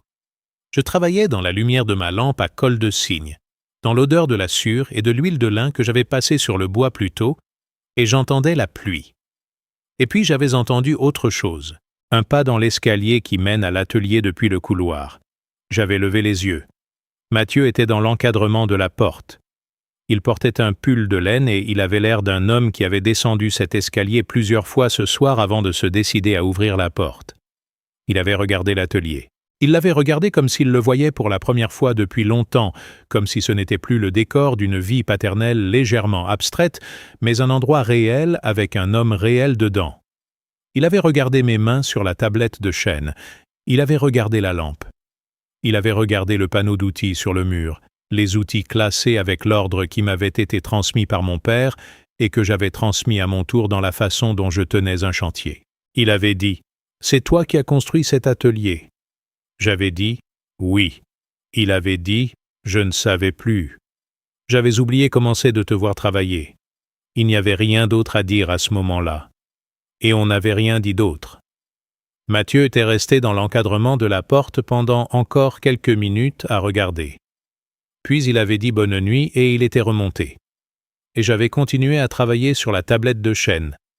Mais quelque chose avait changé. Je ne saurais pas vous dire quoi exactement. Quelque chose dans l'air de la maison le lendemain matin était légèrement différent. Pas résolu, pas réparé, simplement ouvert d'une façon qu'il n'était pas la veille. Dans les jours qui avaient suivi, des petites choses. Mathieu qui m'avait proposé de partager le repas du dimanche, une proposition courte et légèrement hésitante que j'avais acceptée sans en faire plus. Un repas simple, du poulet rôti que j'avais préparé, que Nathalie avait complété d'une salade et d'un fromage du marché. On avait mangé ensemble avec une conversation qui n'était pas profonde mais qui était réelle, les nouvelles de Colette à Lyon, les travaux de voirie dans la rue principale du village. Quelque chose qu'Antoine avait dit ce matin-là, dans le parc que j'avais cité sans donner son nom. Puis la semaine d'après, Mathieu m'avait demandé quelque chose. Il avait dit « Il y a un problème avec l'évacuation d'eau dans la salle de bain du 1er étage. Tu pourrais jeter un œil. » J'avais juste dit « Je regarde ça demain matin. » Le lendemain matin, j'avais regardé. C'était un siphon partiellement encombré, réparable en 20 minutes avec un démontage simple. J'avais réparé. J'avais remis le siphon en place. J'avais vérifié l'étanchéité, j'avais rangé mes outils et j'étais redescendu. Mathieu m'avait dit merci depuis le couloir. J'avais dit « c'est normal ». Et cette réponse-là, « c'est normal », était peut-être la chose la plus importante que j'aurais pu dire à ce moment-là. Pas assez bon, pas assez rien, pas de geste large, juste « c'est normal ». Parce que c'était ça la vérité. S'occuper de la maison était normal pour moi depuis 40 ans et il n'y avait aucune raison que ça change. Puis était venu le dimanche de novembre. Puis Mathieu avait frappé à ma porte avec les mots d'Élisabeth dans la bouche et quelque chose dans les yeux que je n'avais pas vu depuis longtemps. Et on avait eu cette conversation courte et vraie qui ne réparait pas tout, mais qui ouvrait quelque chose qu'il fallait ouvrir. Ce que je veux vous dire sur cette période, la période entre l'audience et ce dimanche, c'est quelque chose que je n'aurais pas su dire pendant qu'elle se passait. Je le sais maintenant, avec le recul des mois qui ont suivi. Cette période où rien ne semblait avancer, où les silences pesaient, où les nuits étaient longues et les jours légèrement vides, cette période n'était pas de la stase. C'était du travail invisible. C'est le genre de travail qui se fait sous la surface des choses, qui ne se voit pas pendant qu'il se fait et dont on ne réalise la portée qu'après, quand on regarde en arrière et qu'on voit le chemin parcouru depuis là où on était. Un maçon connaît ça. Le béton qu'on coule dans le coffrage ne se voit pas durcir. Ça prend du temps, selon les saisons, selon les mélanges. On ne peut pas accélérer le durcissement. On ne peut pas le surveiller à chaque heure et décider que c'est bon parce qu'on en a assez d'attendre. Il faut attendre. Et quand c'est prêt, c'est solide pour 100 ans. Les relations humaines sont pareilles. On ne peut pas décider qu'elles sont réparées parce qu'on est fatigué d'attendre qu'elles le soient. Elles se réparent à leur propre rythme. Et il faut accepter ce rythme sans chercher à le contrôler. J'avais 58 ans. J'avais traversé la mort d'une femme que j'avais aimée pendant 31 ans. J'avais traversé un conflit avec mon fils que je n'aurais jamais voulu avoir. J'avais traversé des nuits de doute, et des matins de détermination, et des après-midi d'atelier, où le bois me disait que les choses tenaient encore. Et je tenais encore. Le printemps qui a suivi a été différent. Je ne sais pas comment l'expliquer autrement que comme ça. Ce n'était pas que les problèmes avaient disparu ou que tout était devenu simple. C'est que quelque chose dans la lumière avait changé. La façon dont les matins arrivaient dans ma cuisine avait la même qualité oblique du soleil d'Auvergne que j'aimais depuis toujours. Mais cette qualité-là avait retrouvé quelque chose que je n'aurais pas su lui reconnaître en novembre. Mathieu et moi, on avait commencé à se parler. Pas dans les grandes déclarations, pas dans les réconciliations théâtrales qui font bien dans les films, mais qui ne ressemblent pas à la façon dont les vrais gens se retrouvent après une vraie fracture. On se parlait comme deux hommes qui apprennent à se connaître à nouveau après avoir cru se connaître depuis toujours, avec une prudence nouvelle qui n'était pas de la méfiance mais de l'attention. On avait repris les dîners ensemble le dimanche. On avait recommencé à parler de choses ordinaires avec la légèreté que les choses ordinaires méritent. La météo, les nouvelles de Colette, un article qu'il avait lu, un chantier dont j'avais entendu parler dans le quartier. Ces conversations-là n'étaient pas des aveux ou des réconciliations. Elles étaient simplement de la vie quotidienne partagée. Et la vie quotidienne partagée, c'est ce qui soude les gens d'une façon que les grands discours n'arrivent pas à faire. Il y avait eu en février une chose que je veux vous raconter parce qu'elle m'a dit quelque chose d'important sur où nous en étions. J'avais eu besoin de réparer une partie de la clôture du jardin. Des planches de bois qui avaient souffert de l'hiver et qui devaient être remplacées avant que la mauvaise saison soit totalement passée. C'était un travail d'une demi-journée, pas compliqué, mais qui demandait de tenir des planches en place pendant qu'on les fixe, ce qui est difficile à faire seul. J'avais commencé le travail seul un samedi matin. Au bout d'une heure, Mathieu était arrivé dans le jardin avec ses vieilles chaussures et un café dans la main. Il m'avait regardé travailler 1 minute. Puis il avait posé son café sur la margelle de la terrasse et il avait dit « Qu'est-ce que tu veux que je tienne ?» Je lui avais dit quoi tenir. Il avait tenu. On avait travaillé 2 heures ensemble dans le jardin de février, dans le froid propre du matin d'Auvergne avec le soleil encore bas et les pluies à l'horizon dans la lumière blanche de l'hiver. On ne parlait que de ce qu'on faisait. La planche là. Tiens ça, passe-moi les vis. Il manque 3 centimètres. Décale un peu. Ce genre de phrase.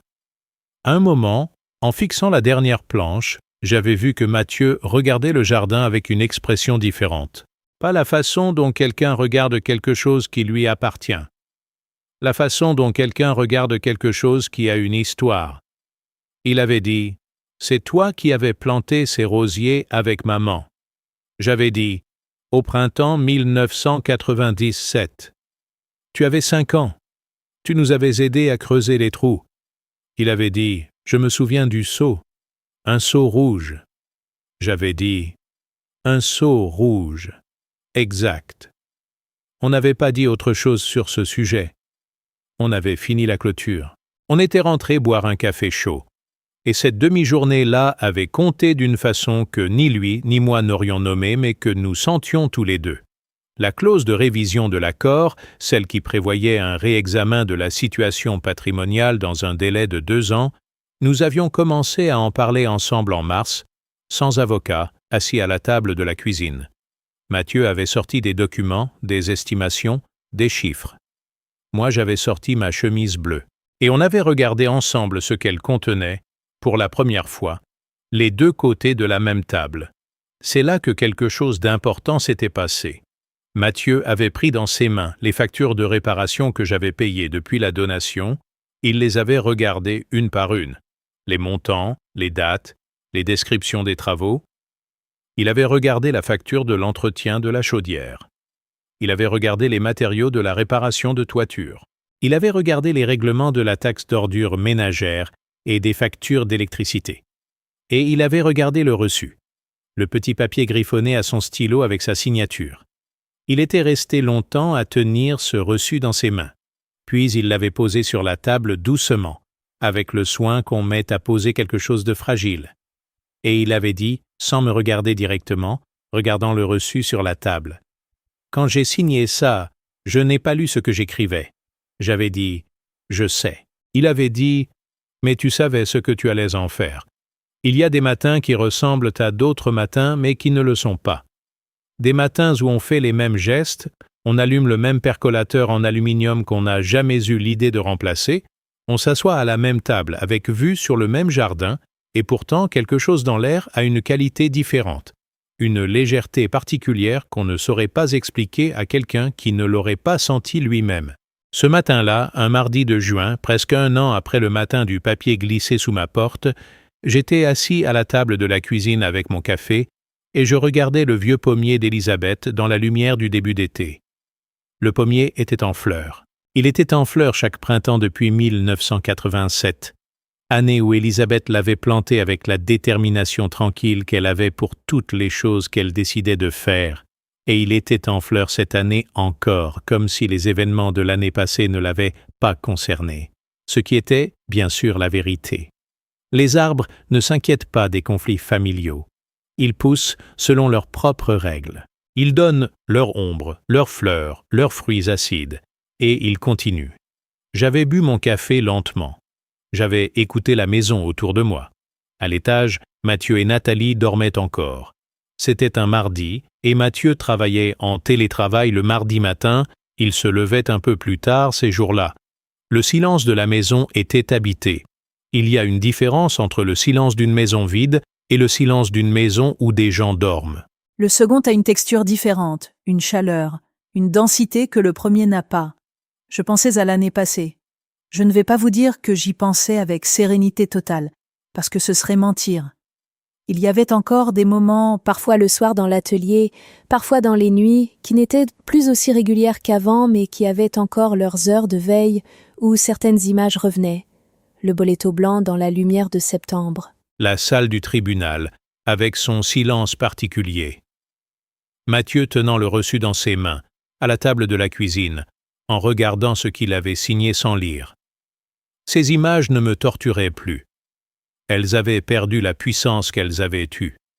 Elles étaient devenues des faits de mémoire, des choses qui s'étaient passées, avec tout le poids que les choses passées conservent toujours, mais sans l'urgence de celles qui pourraient encore se passer. Ce matin de juin, j'avais pris une décision simple. J'allais appeler Paulette Audouard, que je n'avais pas vue depuis plusieurs semaines parce que les emplois du temps se compliquent au printemps et que les déjeuners du samedi avaient été interrompus par diverses obligations de nos vies respectives. Je lui avais dit que je voulais prendre un café au bar des Victoires, si elle était disponible ce matin. Elle avait dit qu'elle était disponible et qu'elle serait là à 10 heures. Je m'étais habillé, j'avais fait la route à pied depuis Sébassat jusqu'à l'arrêt de tramway et j'avais pris le tram jusqu'à la place de la Victoire.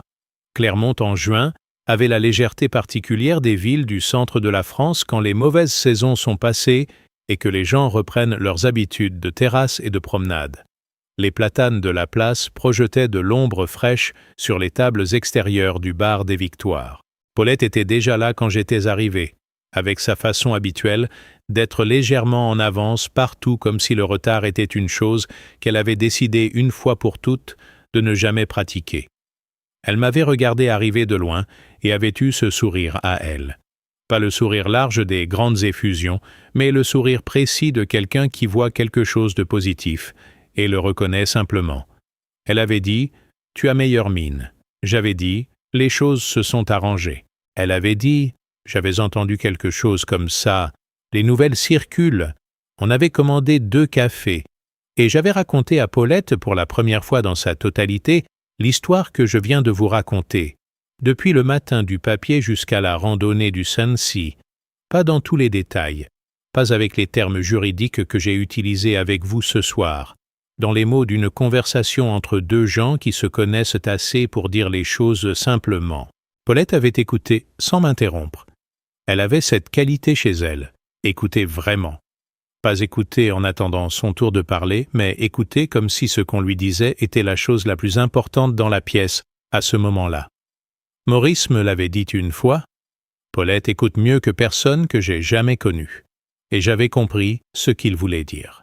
Quand j'avais fini, elle avait pris sa tasse entre ses deux mains et elle avait dit « Tu sais ce qui m'a frappé dans tout ce que tu viens de me raconter ?» J'avais dit « Dis-moi ». Elle avait dit « C'est que t'as jamais arrêté de prendre soin de cette maison. Même quand c'était compliqué. Même quand t'aurais eu toutes les raisons de plus t'en occuper puisqu'elle n'était plus à toi. T'as continué parce que c'était ta nature. Et cette nature-là, c'est elle qui a tout dit au juge. Pas les papiers. Les papiers, c'était la preuve. Mais ta nature, c'était la vérité. J'avais regardé les platanes sur la place. Il y avait des pigeons qui marchaient entre les tables avec la dignité légèrement ridicule des pigeons de ville. Des gens passaient sur la place avec leurs courses, leurs enfants, leurs téléphones. La vie ordinaire d'une ville ordinaire, un mardi de juin. J'avais dit, tu m'avais dit d'aller voir un avocat. Elle avait dit, tu aurais fini par y aller de toute façon. J'avais dit, peut-être. Mais sans ta phrase, ça aurait pris plus longtemps. Elle avait dit, avec le pragmatisme affectueux qui était sa façon d'être, les phrases comptent. Maurice me disait ça. Les bonnes phrases au bon moment changent les trajectoires. C'est la seule forme de magie qui existe vraiment. On avait bu nos cafés. On avait parlé d'autre chose. Sa fille qui venait de changer de travail. Son jardin qui avait besoin d'attention après l'hiver. L'appartement de Maurice qu'elle avait finalement décidé de rénover parce qu'elle avait compris que laisser les choses en l'état n'était pas le conserver, c'était juste ne pas oser changer. En la quittant, je lui avais dit « Quand les rosiers fleurissent dans le jardin, je t'enverrai une photo. » Pour Elisabeth et pour Maurice à la fois.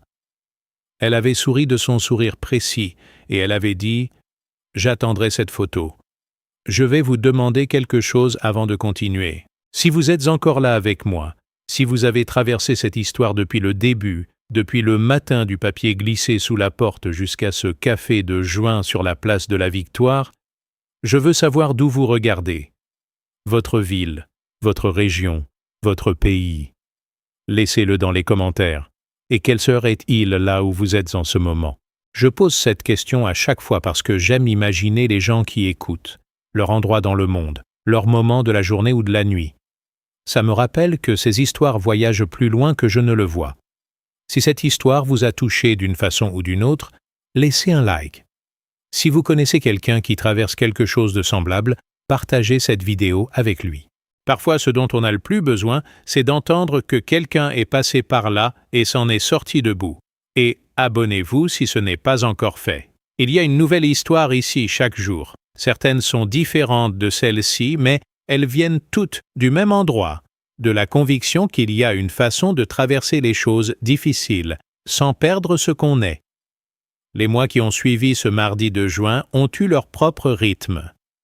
Pas parfait. Les choses ne le sont jamais, mais juste, d'une façon que je reconnais comme telle. Mathieu et moi, on avait trouvé un équilibre. Pas l'équilibre qu'on avait avant le papier, avant l'audience.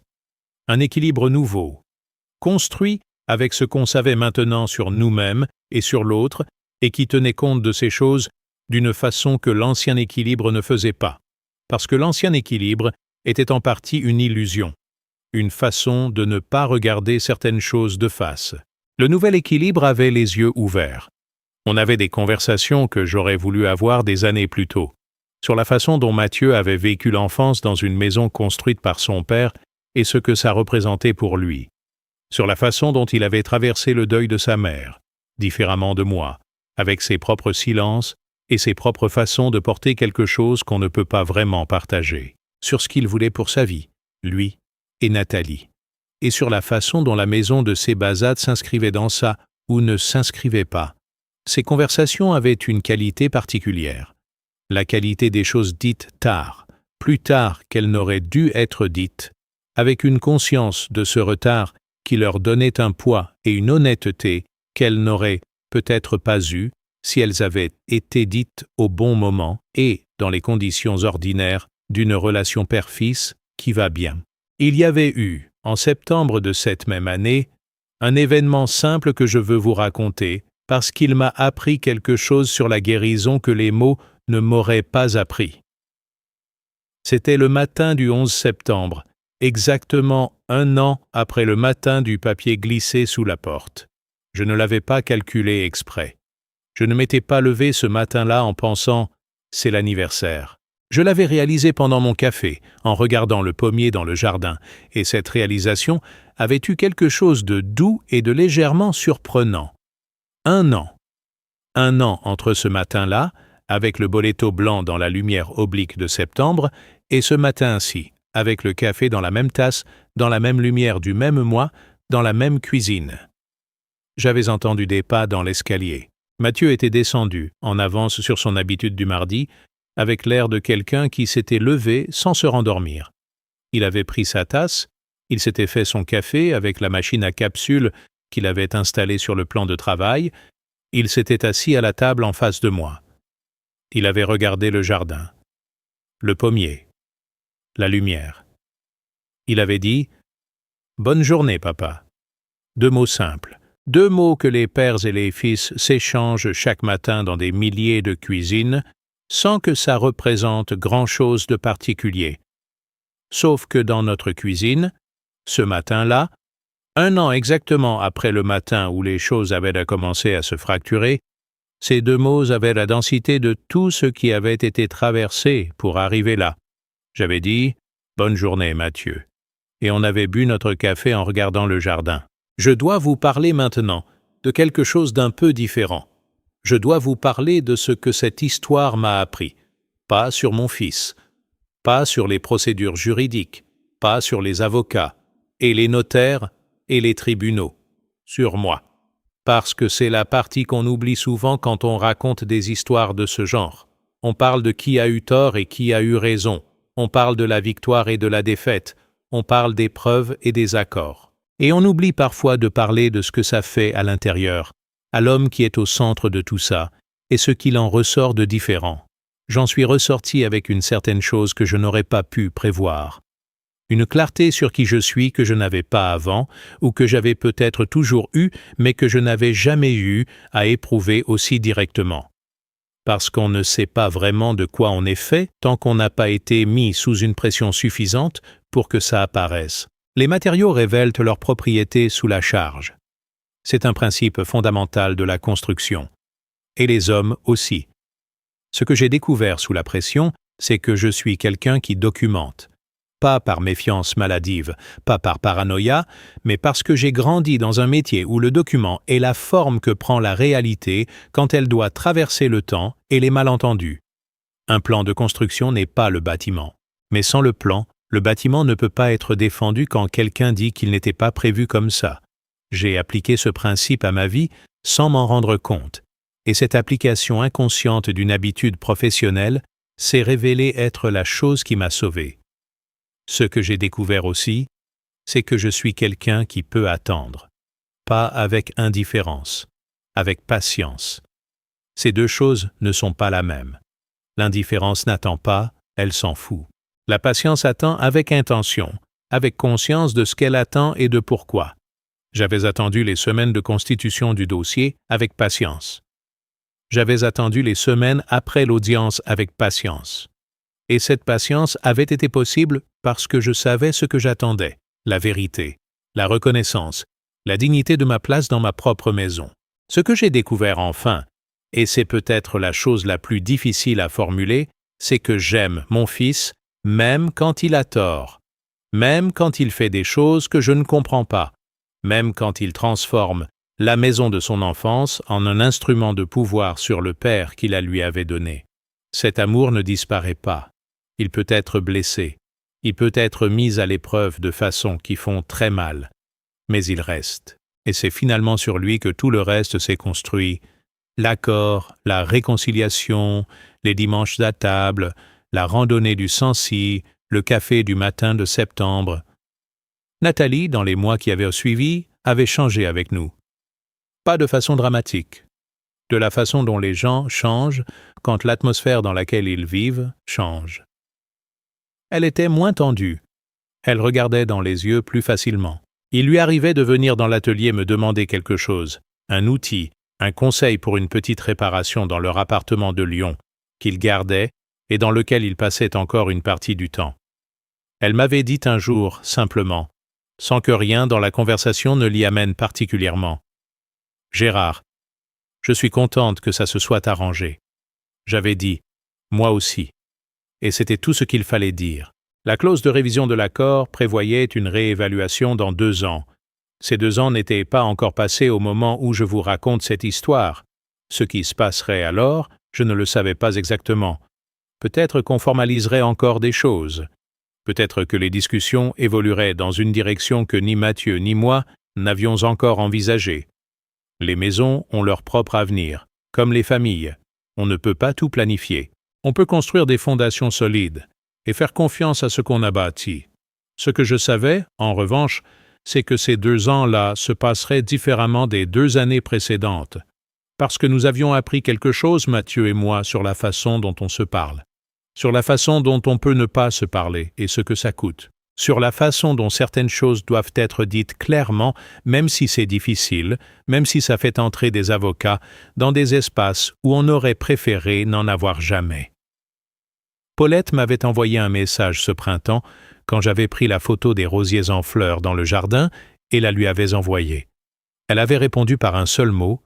Elle avait écrit « vivant » et j'avais compris immédiatement ce qu'elle voulait dire. Les rosiers étaient vivants. Le jardin était vivant. Et la maison était vivante, habitée par des gens qui avaient traversé quelque chose et qui s'en étaient sortis, différents de ce qu'ils étaient avant, mais encore là. Je suis vivant, c'est peut-être la chose la plus simple et la plus essentielle que je pourrais vous dire ce soir. Après tout ça, après le deuil d'Élisabeth, après la donation, après le papier sous la porte, après les avocats, et le tribunal, et les nuits de doute et les matins de café seul dans la cuisine, avec le pommier, pour seule compagnie. Je suis encore là, dans ma maison, dans mon atelier, avec mon fils à l'étage et le jardin d'Élisabeth dans le jardin, et la petite lampe à colle de cygne qui fait la même lumière qu'en 1997, quand j'avais commencé à finir les murs de cet atelier. Je veux vous dire quelque chose directement maintenant. Quelque chose que je n'aurais pas pu dire au début de cette histoire parce que je n'avais pas encore traversé ce que j'ai traversé pour arriver ici. Je veux vous le dire à vous, qui que vous soyez, d'où que vous regardiez, à quelle heure de votre nuit ou de votre matin que vous m'écoutiez. Si vous êtes un père ou un grand-père qui sent que quelque chose ne va pas, si vous regardez autour de vous dans votre propre vie et que vous voyez des choses qui ne s'additionnent pas, des comportements qui ont changé, des distances qui se sont installées, des mots qui ont un sens que vous n'aviez pas anticipé, faites confiance à ce que vous voyez, pas par paranoïa, pas par méfiance automatique de ceux que vous aimez, mais parce que des décennies de vie vous ont appris à lire les structures.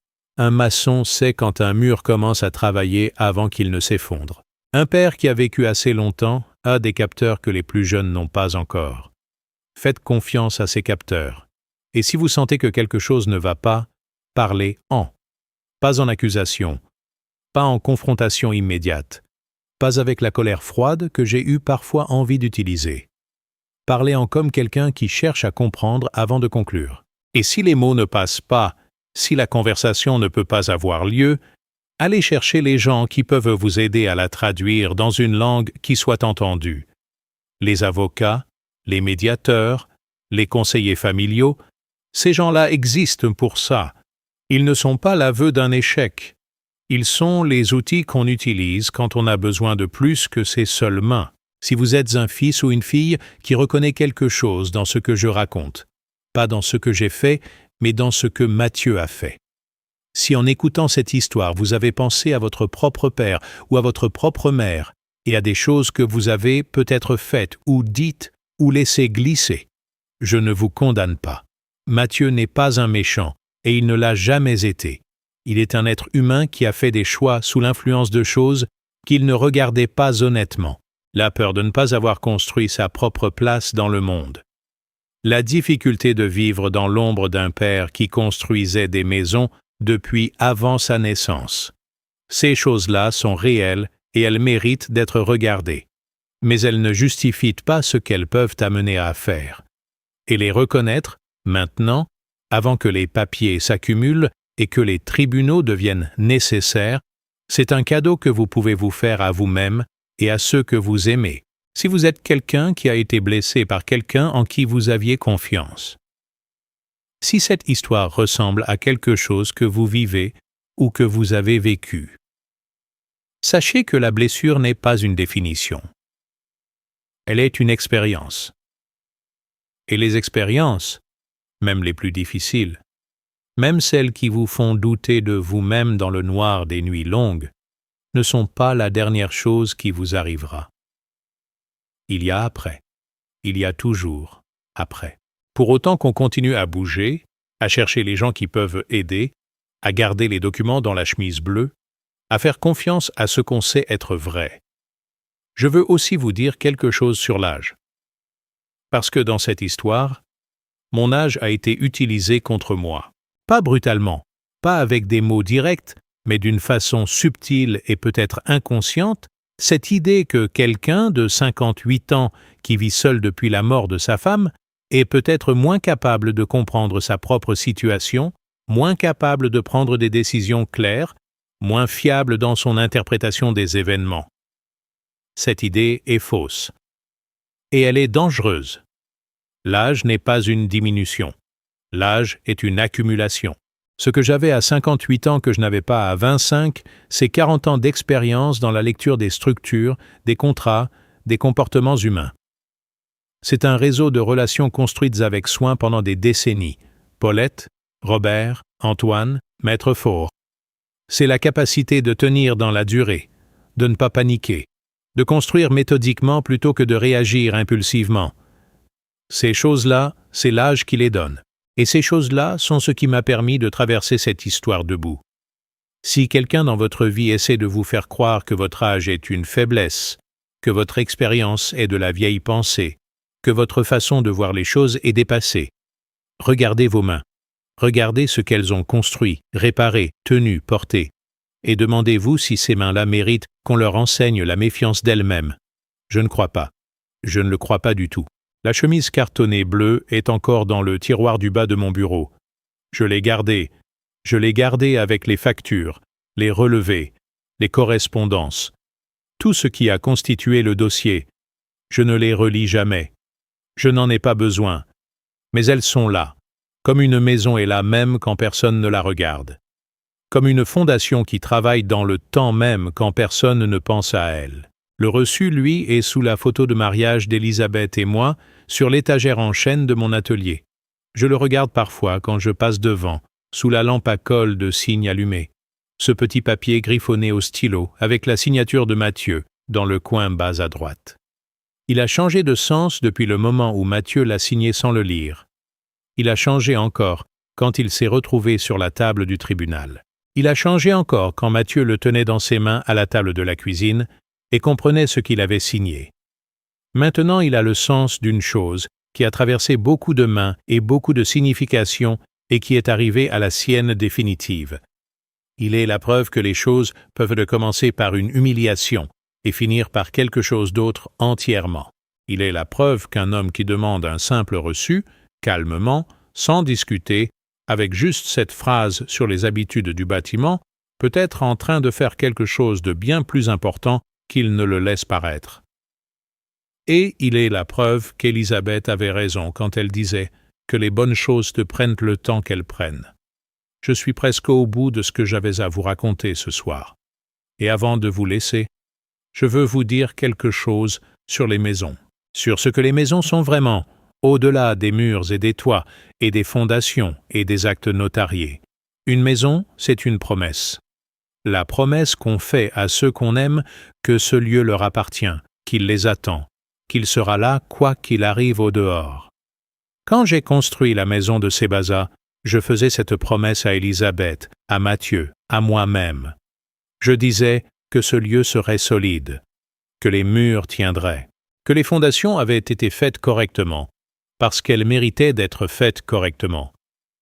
Ce que j'ai appris cette année, c'est qu'une maison peut être légalement transférée, peut changer de nom sur des papiers, peut devenir la propriété de quelqu'un d'autre dans tous les sens que le droit donne à ce mot. Et pourtant la promesse qu'elle porte reste. Elle reste dans les murs que j'ai maçonnés.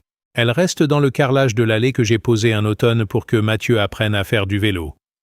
Elle reste dans l'atelier que j'ai construit avec le savoir de 40 ans et la certitude que le travail bien fait est la seule façon de travailler.